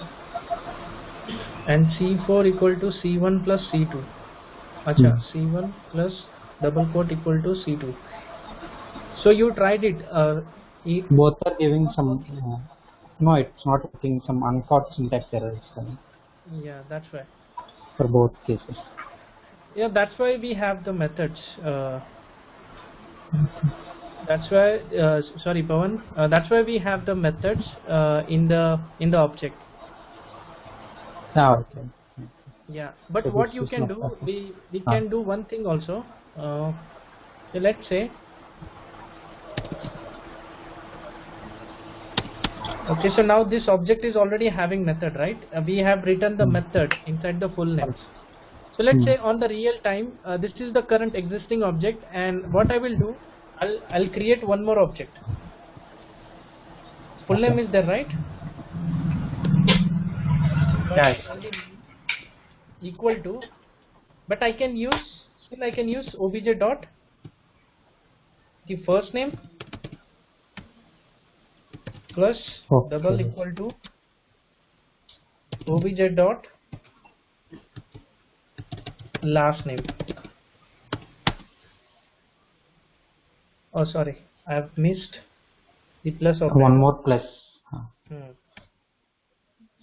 Okay, so this will also work. So if you want to get the obj inside the name, you can find the full name. Okay. Okay. Yeah, got This it. is also one way that you can do. Okay. Okay, so now what we will do, so I'll get the previous array that we have, the color.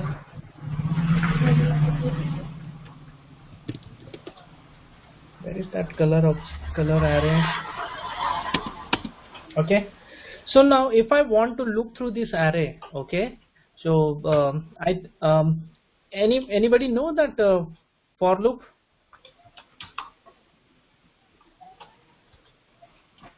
In ABAP also, I think the for loop is there, right? Yes. Yes. Okay, so same like that in JavaScript we have number of for loops. Let's say we have for, we also have for in, okay, we have map, then filter, while, and do while, and for each. So this many for loops we can use. So these are all for the loops iteration methods that JavaScript is providing if you want to loop through it. So I mean in this session we'll only see for in, and map. Okay, so rest 4 methods, the filter, while, do while, and for each. Just note it down, these 4 methods. This is your task for today.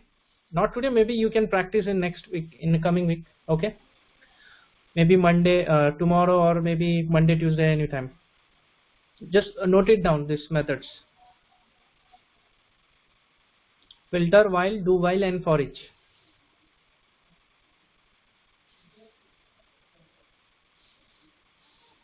So for hint, what I will do, filter is exactly similar to map. Okay, so do while and do while you have to figure it out. And about the for each also exactly similar to the map. Okay,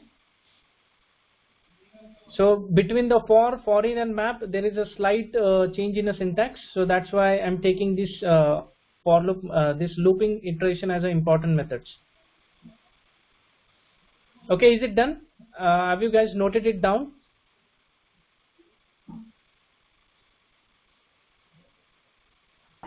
Yes. Yeah. Okay. Yeah. Okay. Let me start with the new topic then. So let's see what is the for loop. So what is the for loop? Generic syntax, a for loop can be used by declaring the for keyword. Okay, so for is a keyword, and inside the parenthesis it takes the 3 parameters. Okay, so the parameters can optional also, the third one. So the 3 parameters it takes. The first parameter, what I will do, I will initialize the index as a 0. Okay, the second parameter it takes that where I have to end this for loop. Okay, it is just instead of looping this for loop as a infinite, I have to stop it at some point, right? For that I'll define the condition in the second parameter, and in the third parameter I will keep what I will do, I will just try to increase the value of the index, so that automatically on the runtime the index can be increased. So meanwhile, while debugging this, we will also see how the debugger tools can be used if you want to debug in the Chrome developers tool. Okay, so that will also, the one point that will also we will see in this one. So let's say, so this is a for loop. I just want to iterate to this array. Okay, so for that, first I'll declare one variable I equal to 0. That's it. Then second, I should be less than, so that at certain point the for loop can be terminated. So I should be less than color. So color is an array, right?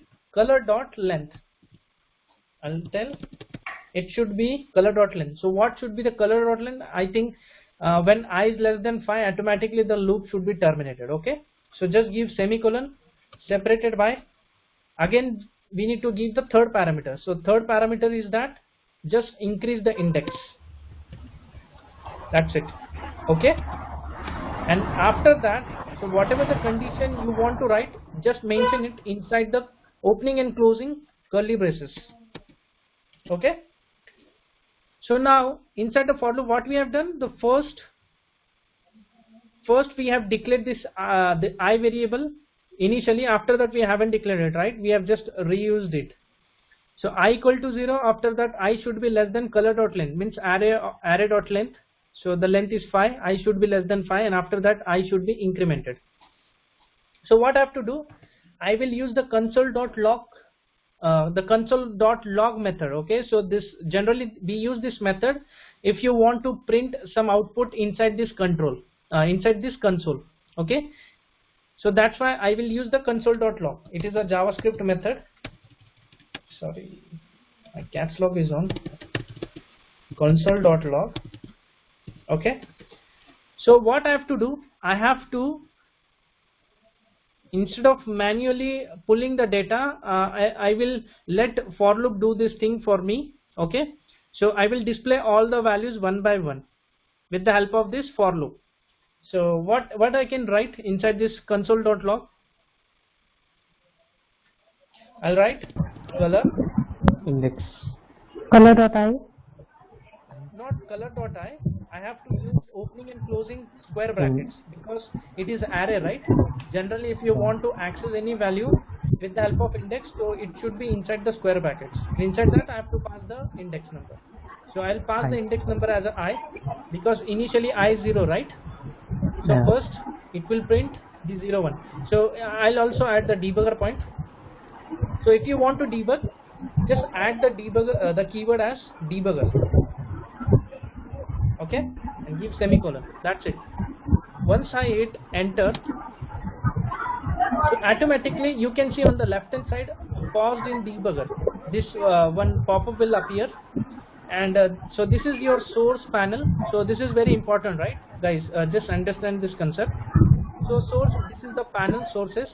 So on the left hand side you can see this is the file explorer. So whichever file in which you want to debug, so that files would be available as soon as that file will be loaded first, okay, in the screen, in the website. So once that file is loaded, automatically the file would be available inside this file system or a file explorer part on the left hand side. Please mute because there's a lot of noise. Can you guys please go on mute? Okay, now that is fine. Okay, so left hand side section is for file explorer, where you can find the files in which you have to set the debugger points. And in the middle section is nothing but this is actually your code editor. So whichever code you will debug, so that code can be the code will be available inside this code editor in the middle. And on the right hand side we have some debugger tools, some JavaScript tools that you can toggle in order to manipulate your debugger points. Okay, so this first point you can see, right, this one, the play icon, this is for if you want to continue this debugging. If you want to control your execution, or if you want to skip this execution, you can use this play and pause. Okay, when I click, so what will happen, automatically your debugger will again it will loop through, it will continue to one iteration, and after that again it will stop to the second iteration. So what about this one, this button? So this is only for if you want to execute this line by line. Okay, so for line by line execution you will use this. I'll also I'll tell you in brief about this button, not in this, but when we actually do the code in the controller part in the SAP UI5. Okay, how it can be useful. And just don't think about it. Okay, this you can just keep it as of now. And just so what about this one? So this is only for the deactivate breakpoint. Suppose as of now I can see the debugger point is there, right? So I just want to deactivate my debugger points. Okay, I don't want to debug this code, so I just want to skip the debugging. So for that I'll just deactivate this. So once this is deactivated, it can be colored in the blue color. It means that your debugger points are not active. If you want to activate this, again just click on it, it will be activated. So as of now it is activated. The black color means it is activated.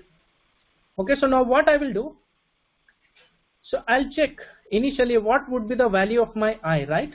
Initially what we have declared, we have set the value I equal to 0. So if I want to check on the runtime what should be the value of I, so when I hover on it, I, so automatically you can see I is holding the value as a 0. Okay, I just have to hover on it. Okay, so suppose if I want to check the color of I, if I want to check the color, only if I'm able to hover on it color, so I can see all the values on 0, red, orange, purple, blue and grey. So if I'm selecting this, I'll select color of I, so it will give me the red value.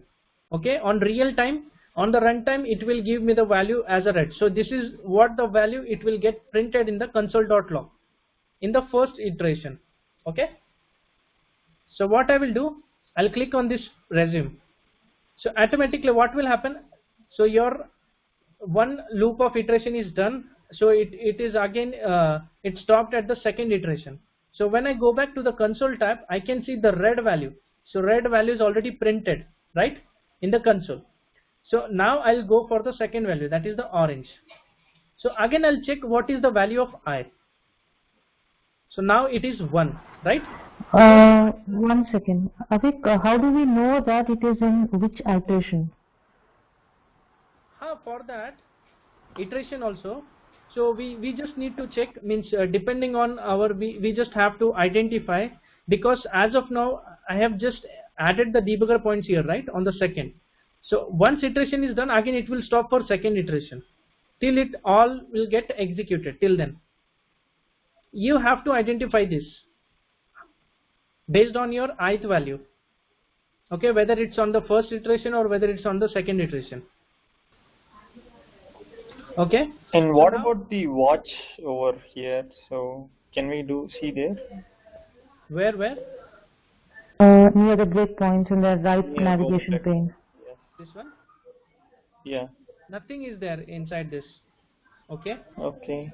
So if you click on I, so can we see the value over there or something like Yes, that? yes, So yes. like as we You see don't have now. to click. Just hover on the I variable. Automatically you can see that it is 1. I have not selected. I have just hover on it. So when Okay. this color also, I can see all the values stored inside the array.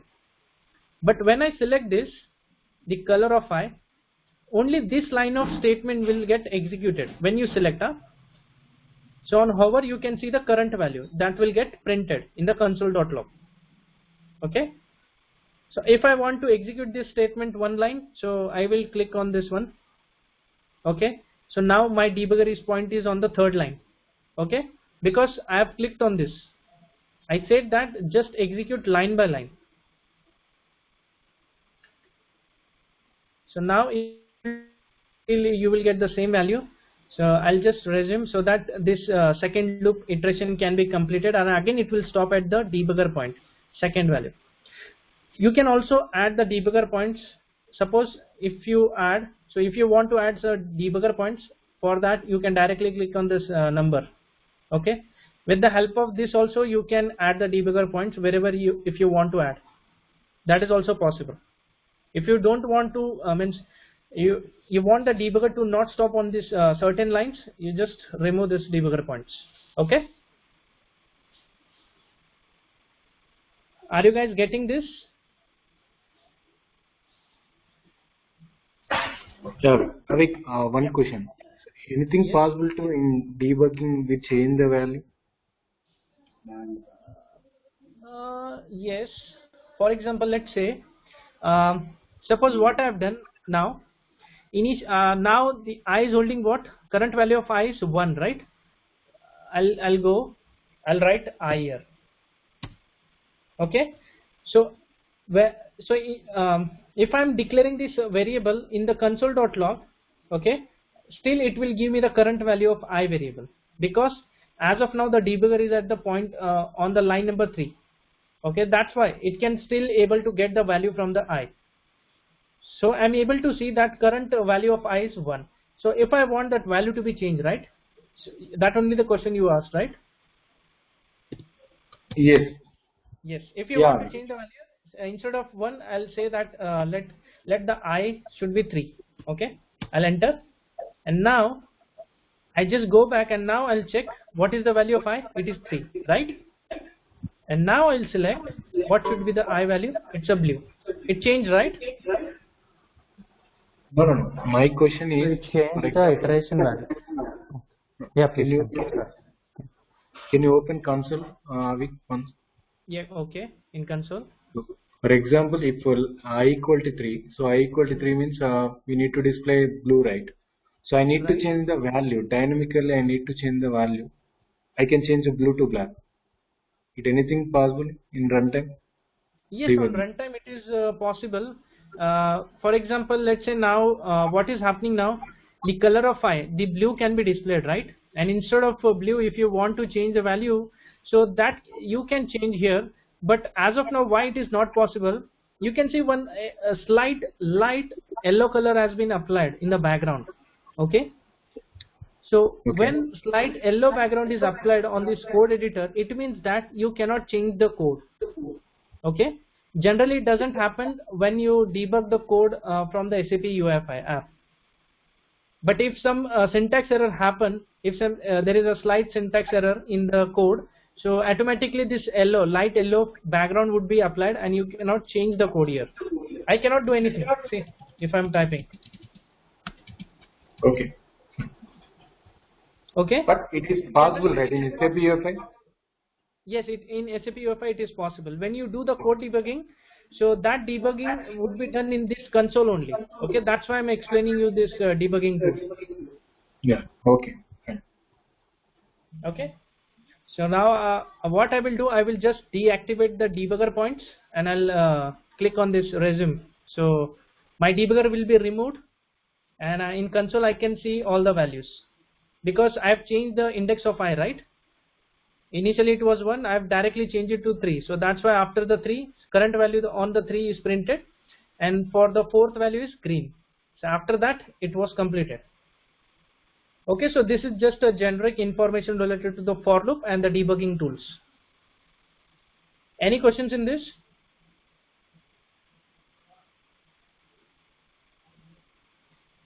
If no, should I proceed with next for loop? No, no.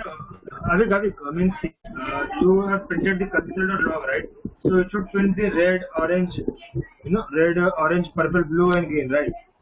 Right. So it has put the red, then orange is missing. Yes. Why it is missing? Orange and purple. Why the orange and purple is missing? Because you have directly changed the value to 3. Right. Right. Because it skipped that. Yes. It will directly skip because that's why we call it as a debugging, right? This is how you do the debugging. If you want to identify or if you want to change the content or the code on the real time.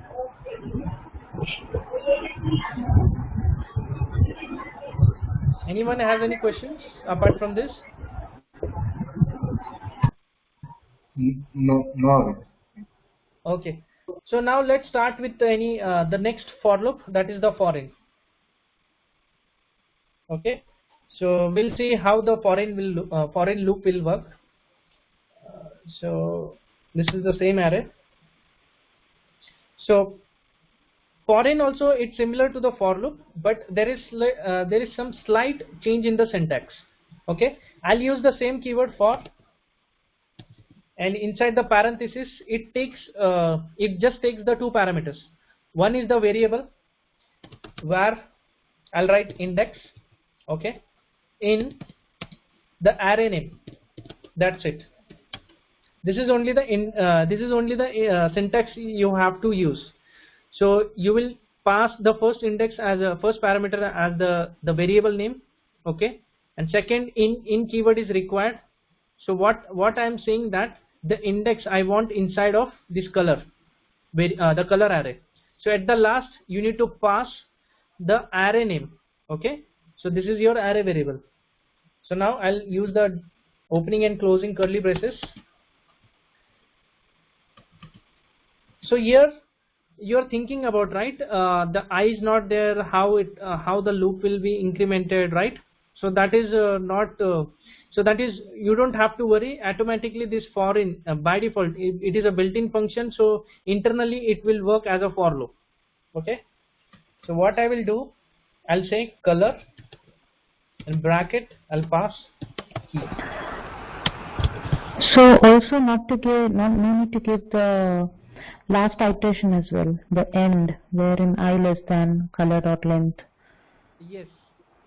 You don't have to give that as well. You don't have to give. Yeah, automatically what will happen? The index will be automatically on the runtime. It will identify till where it will identify the keys, number of keys, and based on that it will just display. Okay. So there is some slight issue in this. So can anyone tell me that what was the issue? That should we then we can see what the key is holding, whether it's holding the index or anything apart from this. I'll just add the debugger.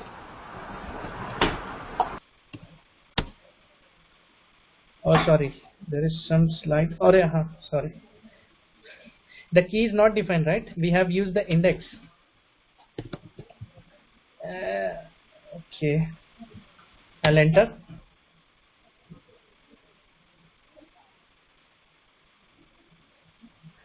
So it just displayed the green value.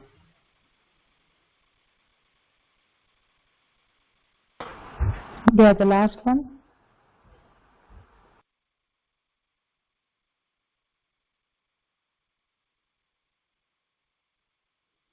Okay. So now what is this index? Index is now 0. Okay. Oh sorry. And one question here, Avik. So we have a debugger there, but it didn't trigger. Why? So no, because the debugger points internally we have deactivated this thing. That's why it was not triggered. okay. So again we have to come to the source and activate, yes, right? Okay. it should be activated. Okay.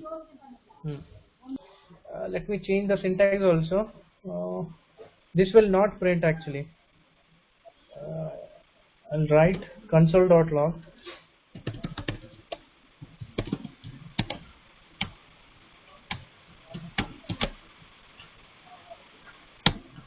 Array, yeah. Okay, wait.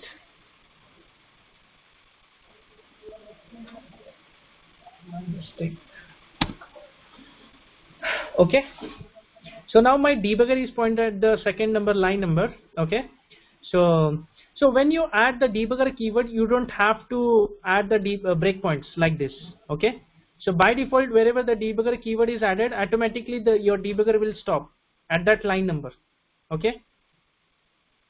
So though the code is not written inside the SAP UI5, so that's why I'm not able to debug this properly. But I'll definitely show you that how the debugging can be done of UI5 app. Okay, in more detail.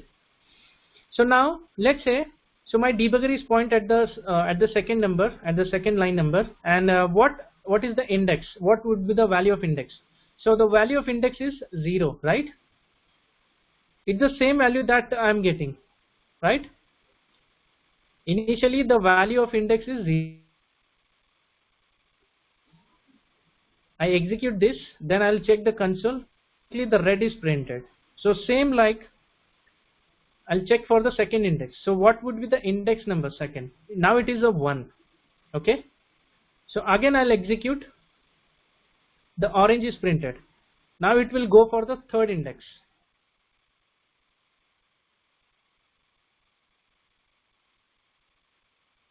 But before it printed the green, right? The last one? Yes. Why it was printed the last one? Because we haven't declared the console.log there. We have directly declared the console color and index. It was not printing. It just kept all the things and in the end just added the green. As of now, we have added this code, the console.log. We are saying that just print one of the value one by one as soon as this code, the loop is get executed. Can you go back to the console, please? Yes. Yeah, you have the console.log there, right? Yes, we have added console.log, right? But previously it was not added. Let's say I'll remove this.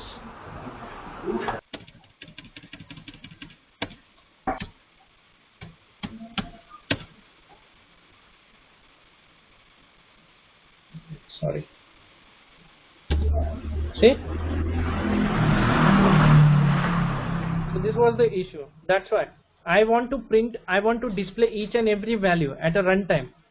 But instead of I've just skipped the console.log method, so that's why it was not able to print the rest of it. It just skipped it.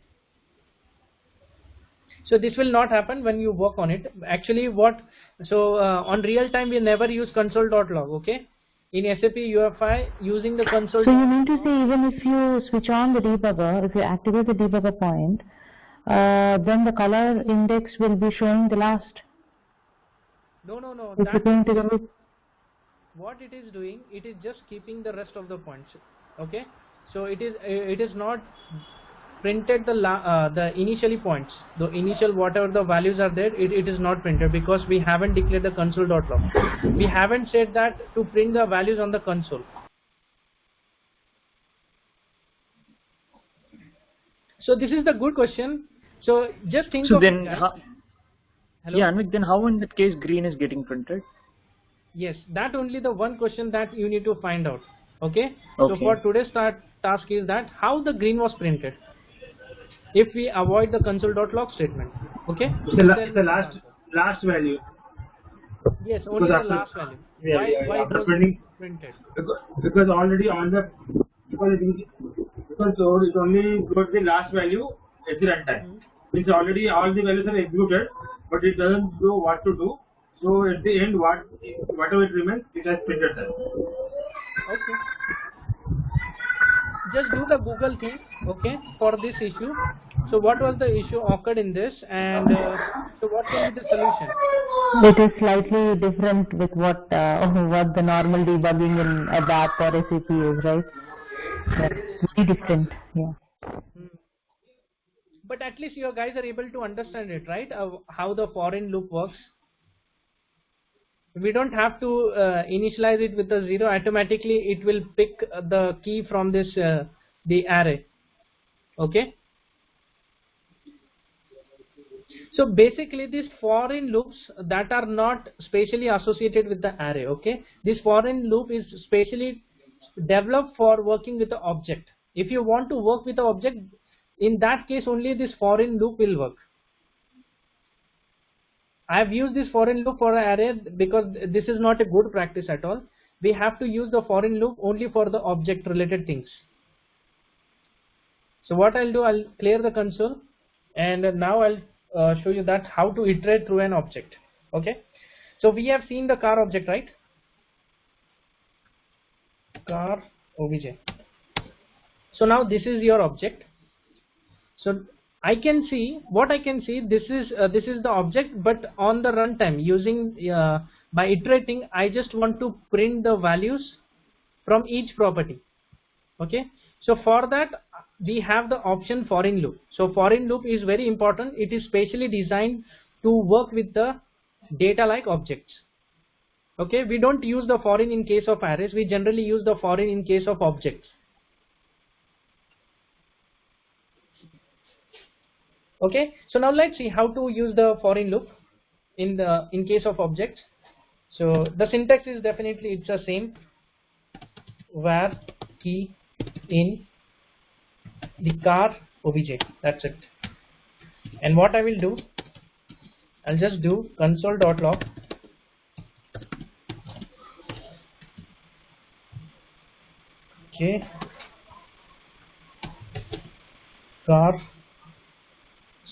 car obj, and in bracket I'll pass key.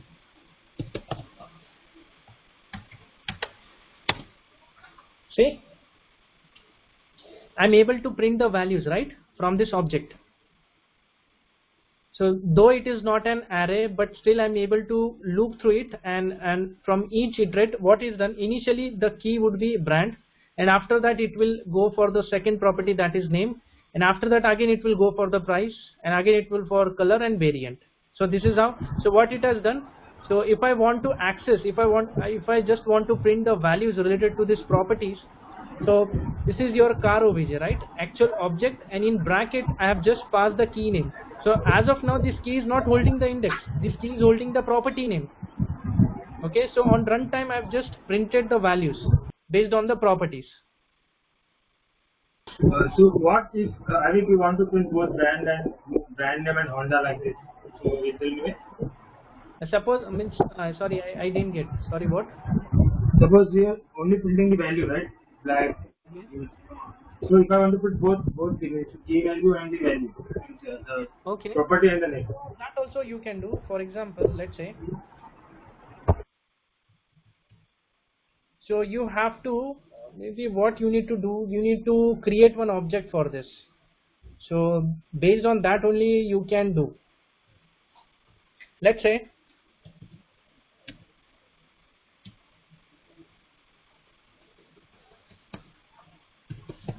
I'll say this key, and after that I'll use the object.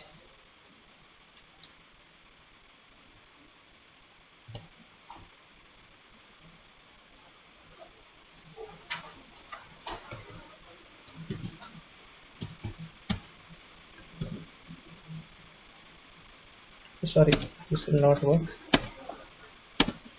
Yes, because if I cannot print like this, I cannot print the property name with the key name. So for that you need to create a separate object. Okay, let me tell you how it can be done. Okay, so now what I will do, inside this I'll create one object. Okay, now this is your object.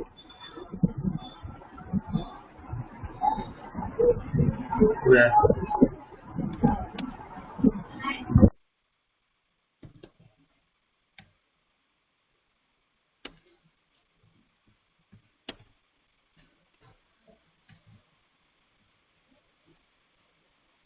This key, after that your key.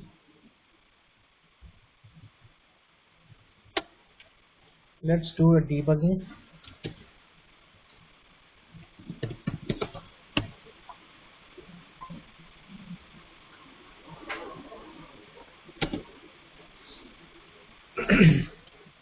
Okay, so now what is the key? Key is color, right?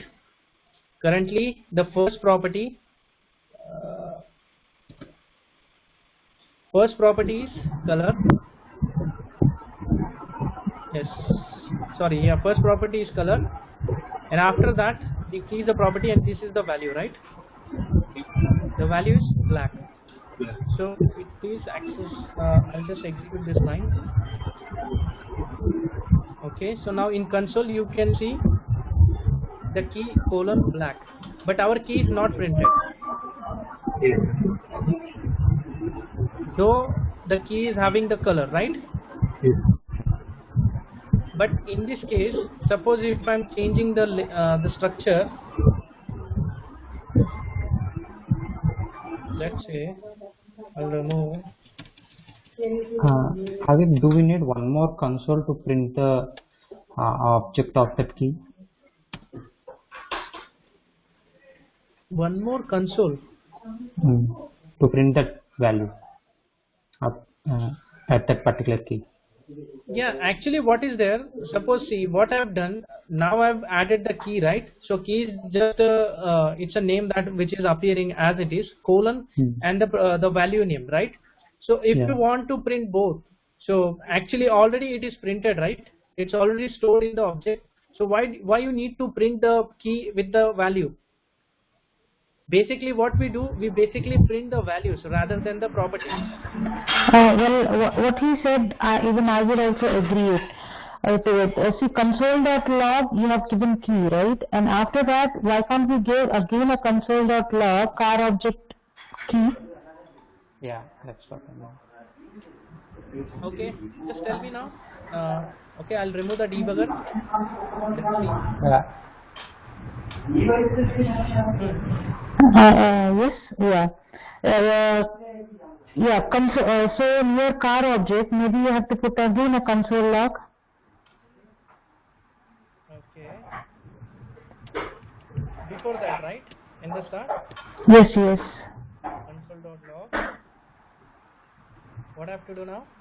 No. In the second statement itself, you have console log, you have key, you have the colon, you have car object, right? Okay. And before car object, how about we put console log again? Inside that, you want me to pass The car object key will go into the brackets. car obj. And then the key, whatever you have given here at the last, just copy paste that, yes. And the starting of this second console log, maybe you have to put the key. You can remove that, yeah. That whole thing you can remove. After the column, you can remove everything. Okay. Also the column. Yeah. You can go ahead with that. And now? Yeah, the column and key.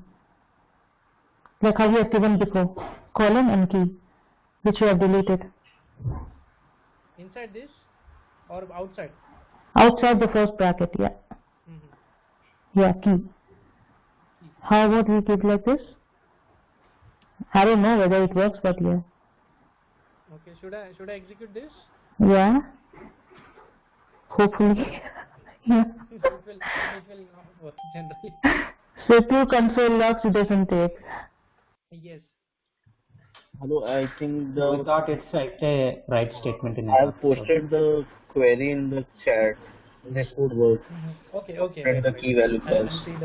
I'll see your query. This only, right? For loop.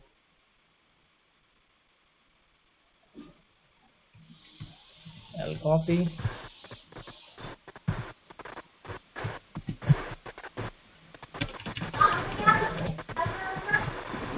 Sorry, I think it was not copied.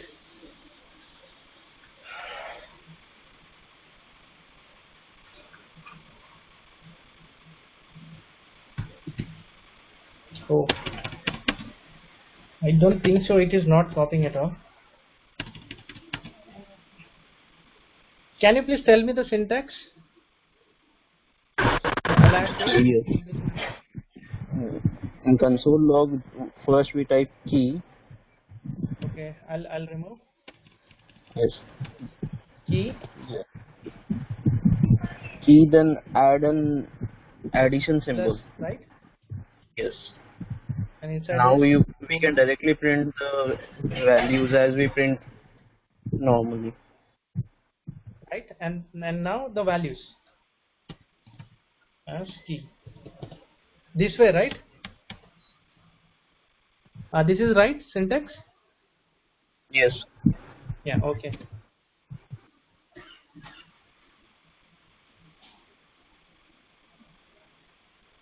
Yeah, right. This is exactly right. What I want.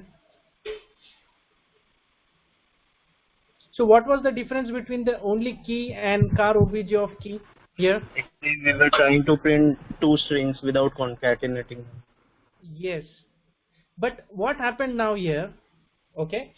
So this is okay that for printing the exact output, this is okay that color colon black. But your object not remains the same, right? What if you want all this thing inside the object? You cannot simply print your sorry, what I can say, your property with the value, and it was not remain same in it is not, what I can see, it is not in the string also now.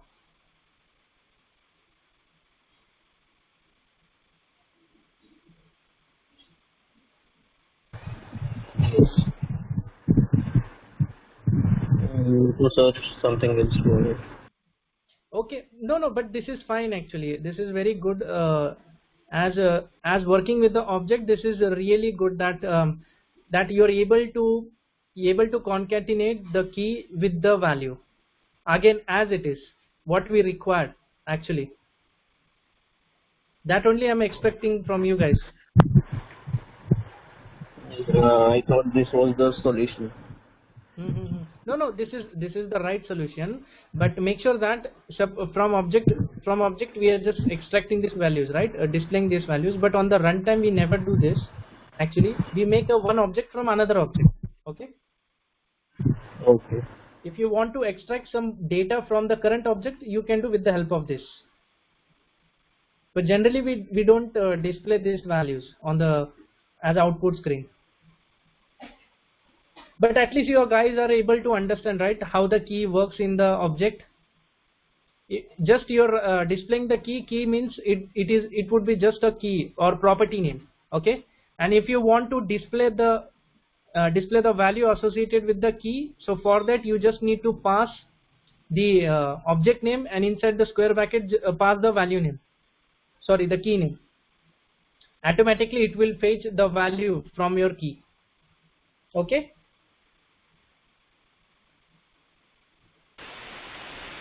Any doubts in this foreign loop?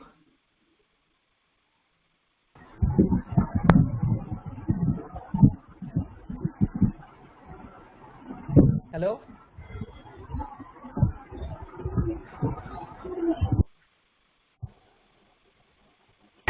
No, we need to practice, I guess.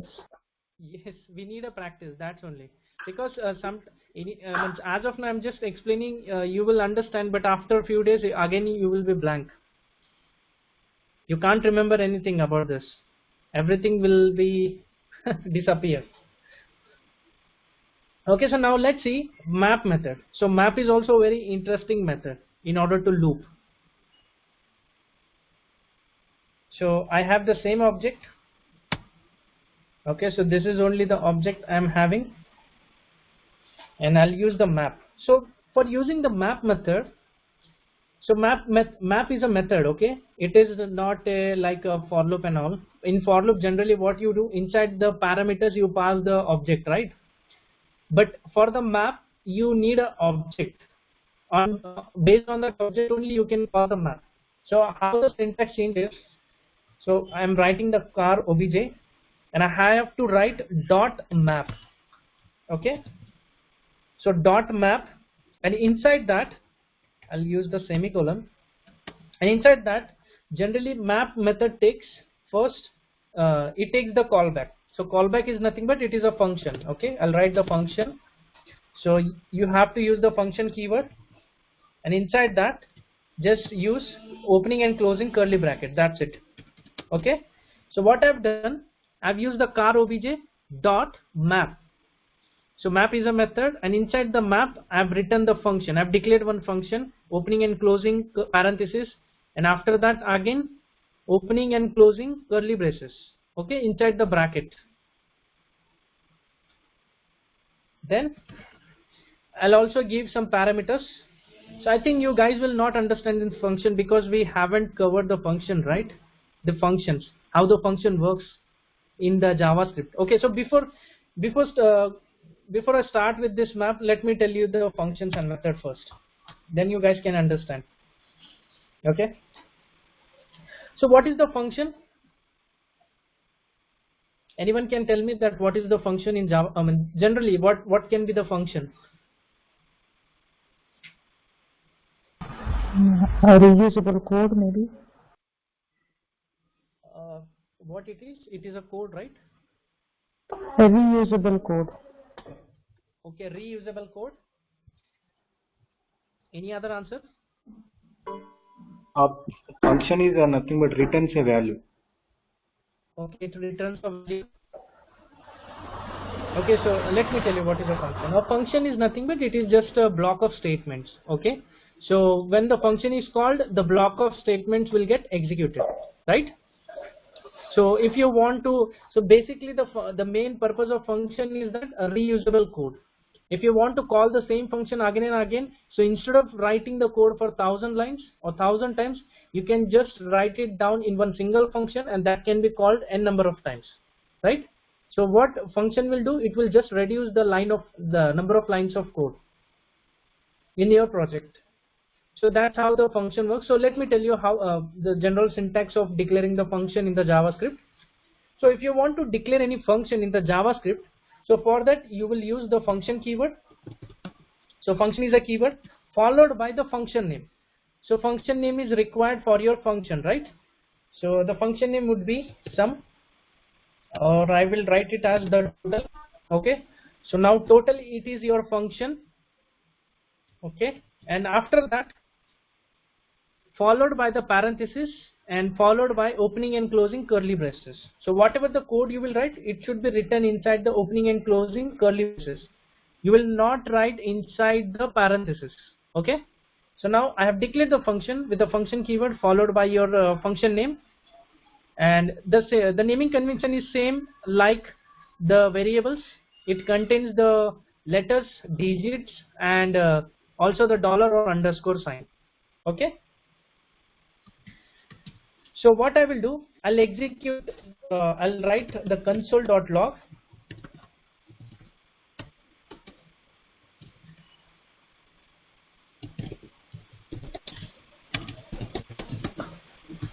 Okay, so now I'll hit enter.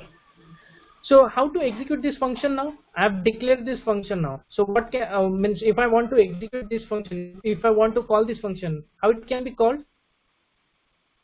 Is there any way that how to trigger this function? Total and the token parenthesis. What I have to write? Total. Total, okay. Total. And the After open parenthesis. Parenthesis, right? The brackets. Yeah, parenthesis, and I have to give semicolon. That's it. When I hit enter, Okay. automatically whatever it will execute your function, and following output can be displayed on the console. Okay, so this is how you call your function. So now this is just a generic concept about the function, but what if you want to pass the number of values to the function, right?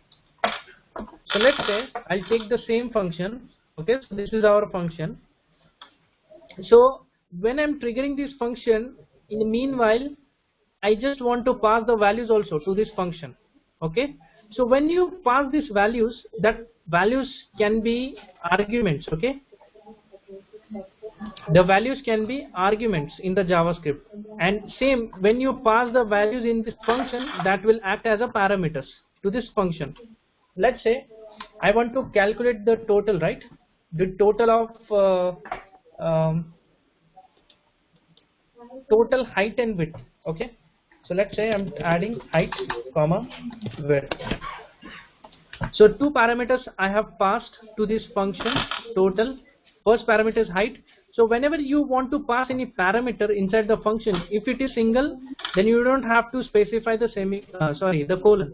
But if there is more than one parameter inside the function, you have to differentiate it with the help of colon. Okay, so this is the parameters that you pass inside the function, and this parameter will also act as a variable inside this function. Okay, so let's say I'll add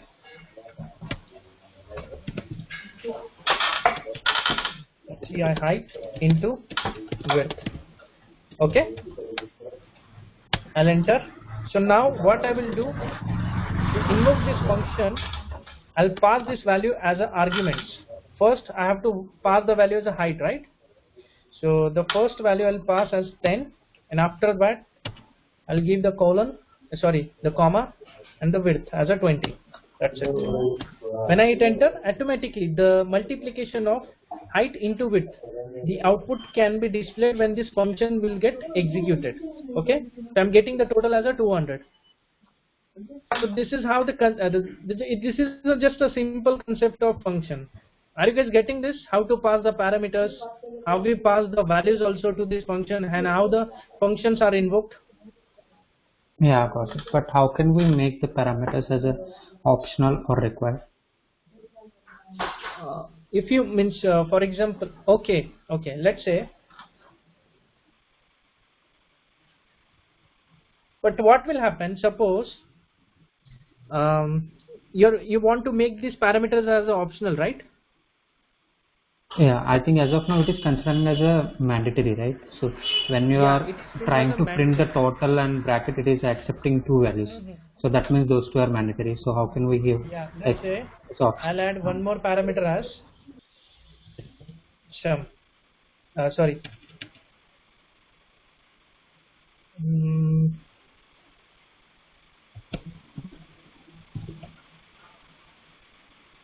Okay, now I'll write total width of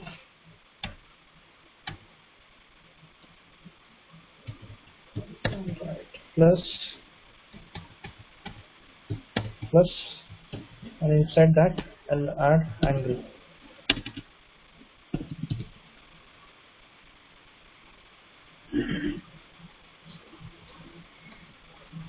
Okay, so now I'll say the total,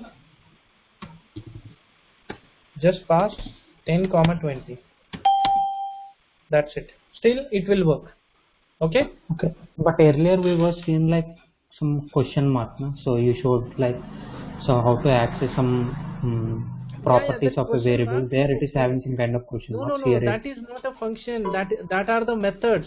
That are the yeah, got it. So even for the built-in methods, we need to pass some kind of parameters, no? As a kind of, so literally like a function only. Some kind of want to say means if you want to call this method inside the function. Yeah. That you want, right? No, where we can see kind of question mark, and we concluded that as a optional one. So can't we see the same question mark for this function for the option? Okay. Yeah. No, you can't see, because this is your custom function, right? This is not a built-in function. This function that you have written the code for it. So generally it will act as a custom function, not the standard function. Okay, so built-in, it will not accept built-in function. So this is defined by you. So that's why it will. You cannot get this as a optional parameters like kind of thing. The question mark and all. Okay. Okay. Yeah. Okay. Anvik, one question here. So yes, what if we don't pass width? So we just pass only height to the total. So will that accept in that case? No, it will not accept. Why? Because we are doing the calculation, right? Height into width.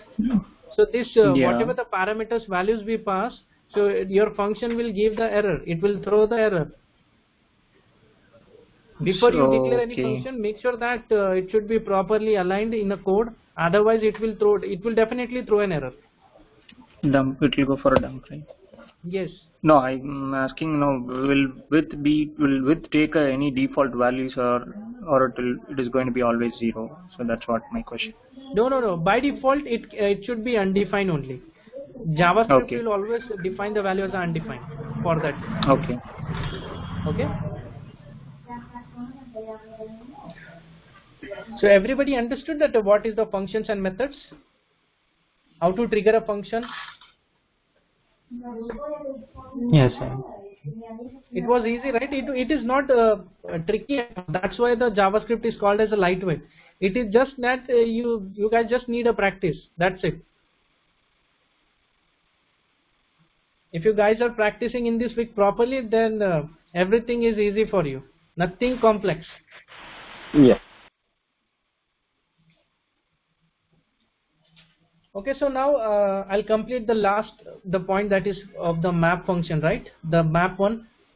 So, okay, so our color was the object. No, I can use so map basically the map can be used on arrays. Okay, you cannot use the map on object. Just make sure about it. The structure should be in the array format. Let's say the car obj is there, right? If I'm writing dot map, it will throw an error. What it will say, car obj dot map is not a function at. Okay, because map function generally it takes the values as a array format, not in the object format. If I'm passing instead of car obj, if I'm declaring as a color, undefined is not a function at array because I have to define the function. So generally what it takes, the map function takes two parameters. First is the callback function and then we have the current instance. Okay, this. So what is callback function? So I'll declare the callback function. Callback function is nothing but your function only. Okay, I'll declare the function. So what I'll do, okay, after that in this function you can pass three parameters, or means any three, you can pass the three parameters, but by default a first parameter must be passed, otherwise you cannot access the value inside the color. Okay, so it takes the three parameter. First parameter is the current value, it is the value. Second parameter it takes index, and the last parameter is actual your array. Okay, so now what I will do, I will write console.log value. That's it. Okay, see, I'm able to print, right, red, orange, purple, blue and green, and it will also return the new object, the new array from the existing array. So why it's returning me the undefined? Because we haven't passed it, right? We have declared it inside the console.log. I'll say instead of that I'll write return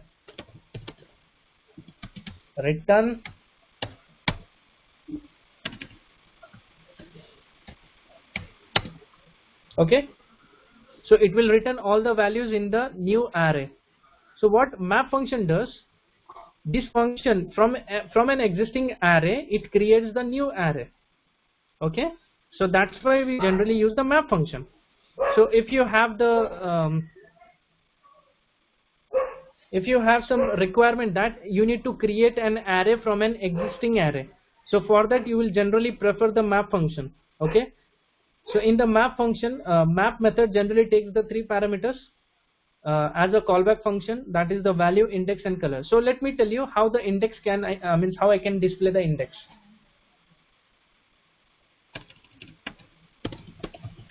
Okay, see, so it will also take the index and it will create taking the index, it will create an array of that index. Okay, so if you just want to print the index, so that can also be printed in the array format. And what about this color? Color means nothing but it is actual array that you pass. If I hit enter, so in array it will return all the it will return the 5 times array. Okay, from the existing array. Yeah.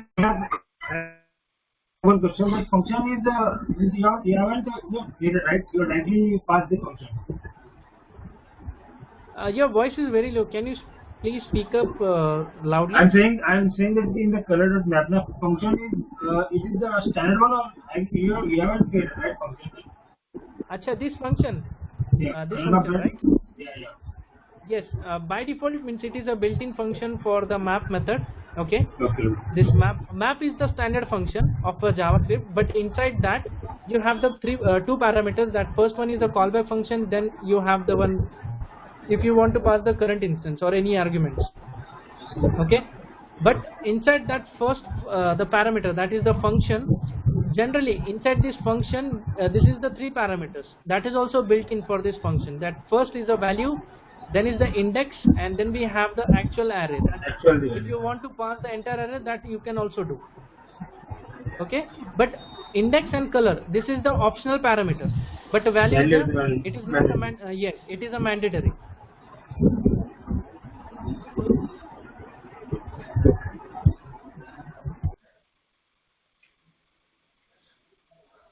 So it was simple, right? The implementing the map function. It is not that much complex. Just understand the syntax, because if once you understand the syntax, how the functions, the methods are declared in the JavaScript, then everything is easy after that. And why we use this JavaScript? Because in SAP UI5 completely, if you want to write any code inside the controller, so that code, every piece of code is written inside the JavaScript. Okay, using the JavaScript syntax only. That's why we in this training we are taking this JavaScript as a first point. Hi Avik. As you said, we can create a copy of existing array using map, right? Okay. So what will be the name of copying array? No, so how can we nothing. The name, you cannot give the name to an array, because copied let's say, array. Yeah, let's say now it is returning the new array, right? Suppose you want to store it in the new variable, right? This is only you want, right? Yeah. So you can directly write one variable here. Okay. Color array. Got it. That's it. Okay, so whatever the value it will execute, that value automatically it will be stored inside this color array. Yeah, got it. I'll write color array. Okay. This is how it works. Okay. So you can also store the value of that content inside the variable. So we have covered all the topics which are mandatory as a prerequisite for our SAP UI5. I have one question. Yes. Yeah. Yes. Amit means I assume that the JavaScript has a very vast. You only covered that which are required for our UI5 training, right? Because I can see there are many other functions which are there. Yes, many other functions, but we don't use that one. That's why. So whatever you have covered is that part only we are going to use in the further session, right? Yes, that's it. The logical part is only yours. You have to decide based on your logical ability. Yes, you can write the code in which manner. But syntax is this. Syntax is exactly similar. There is nothing else. Only some slight syntax you will find in case of function declaration. Okay, but that is not it is not a huge thing. It's just a simple. But rest everything, the way we declare the variables, way we assign the values, way we use the loops, everything is similar.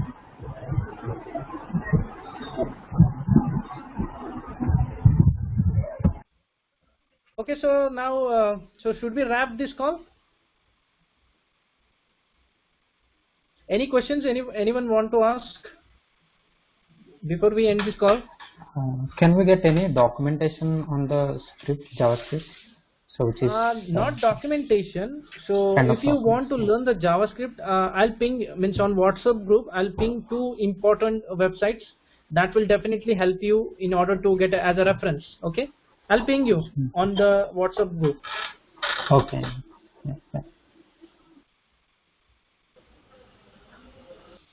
Okay, so I'll share the meeting. Sorry, I'll share the recorded video also with you. Just ping all of your respective mail IDs on the WhatsApp group. Okay, so I can send an email to all of you.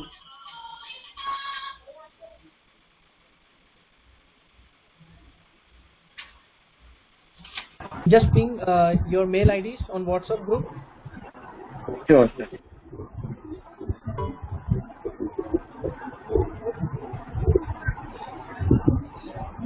Okay, so whatever the functions I have, the methods, whichever I have given you for as a task, please complete that those tasks. Okay, and anything related to any questions if you guys are having, please ping me on WhatsApp. Okay, I'll definitely help you on this.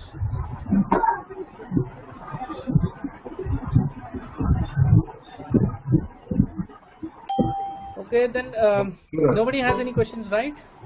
Should we end this call? Yeah. Okay. Okay, chalo, bye guys. Thank you and have a good day.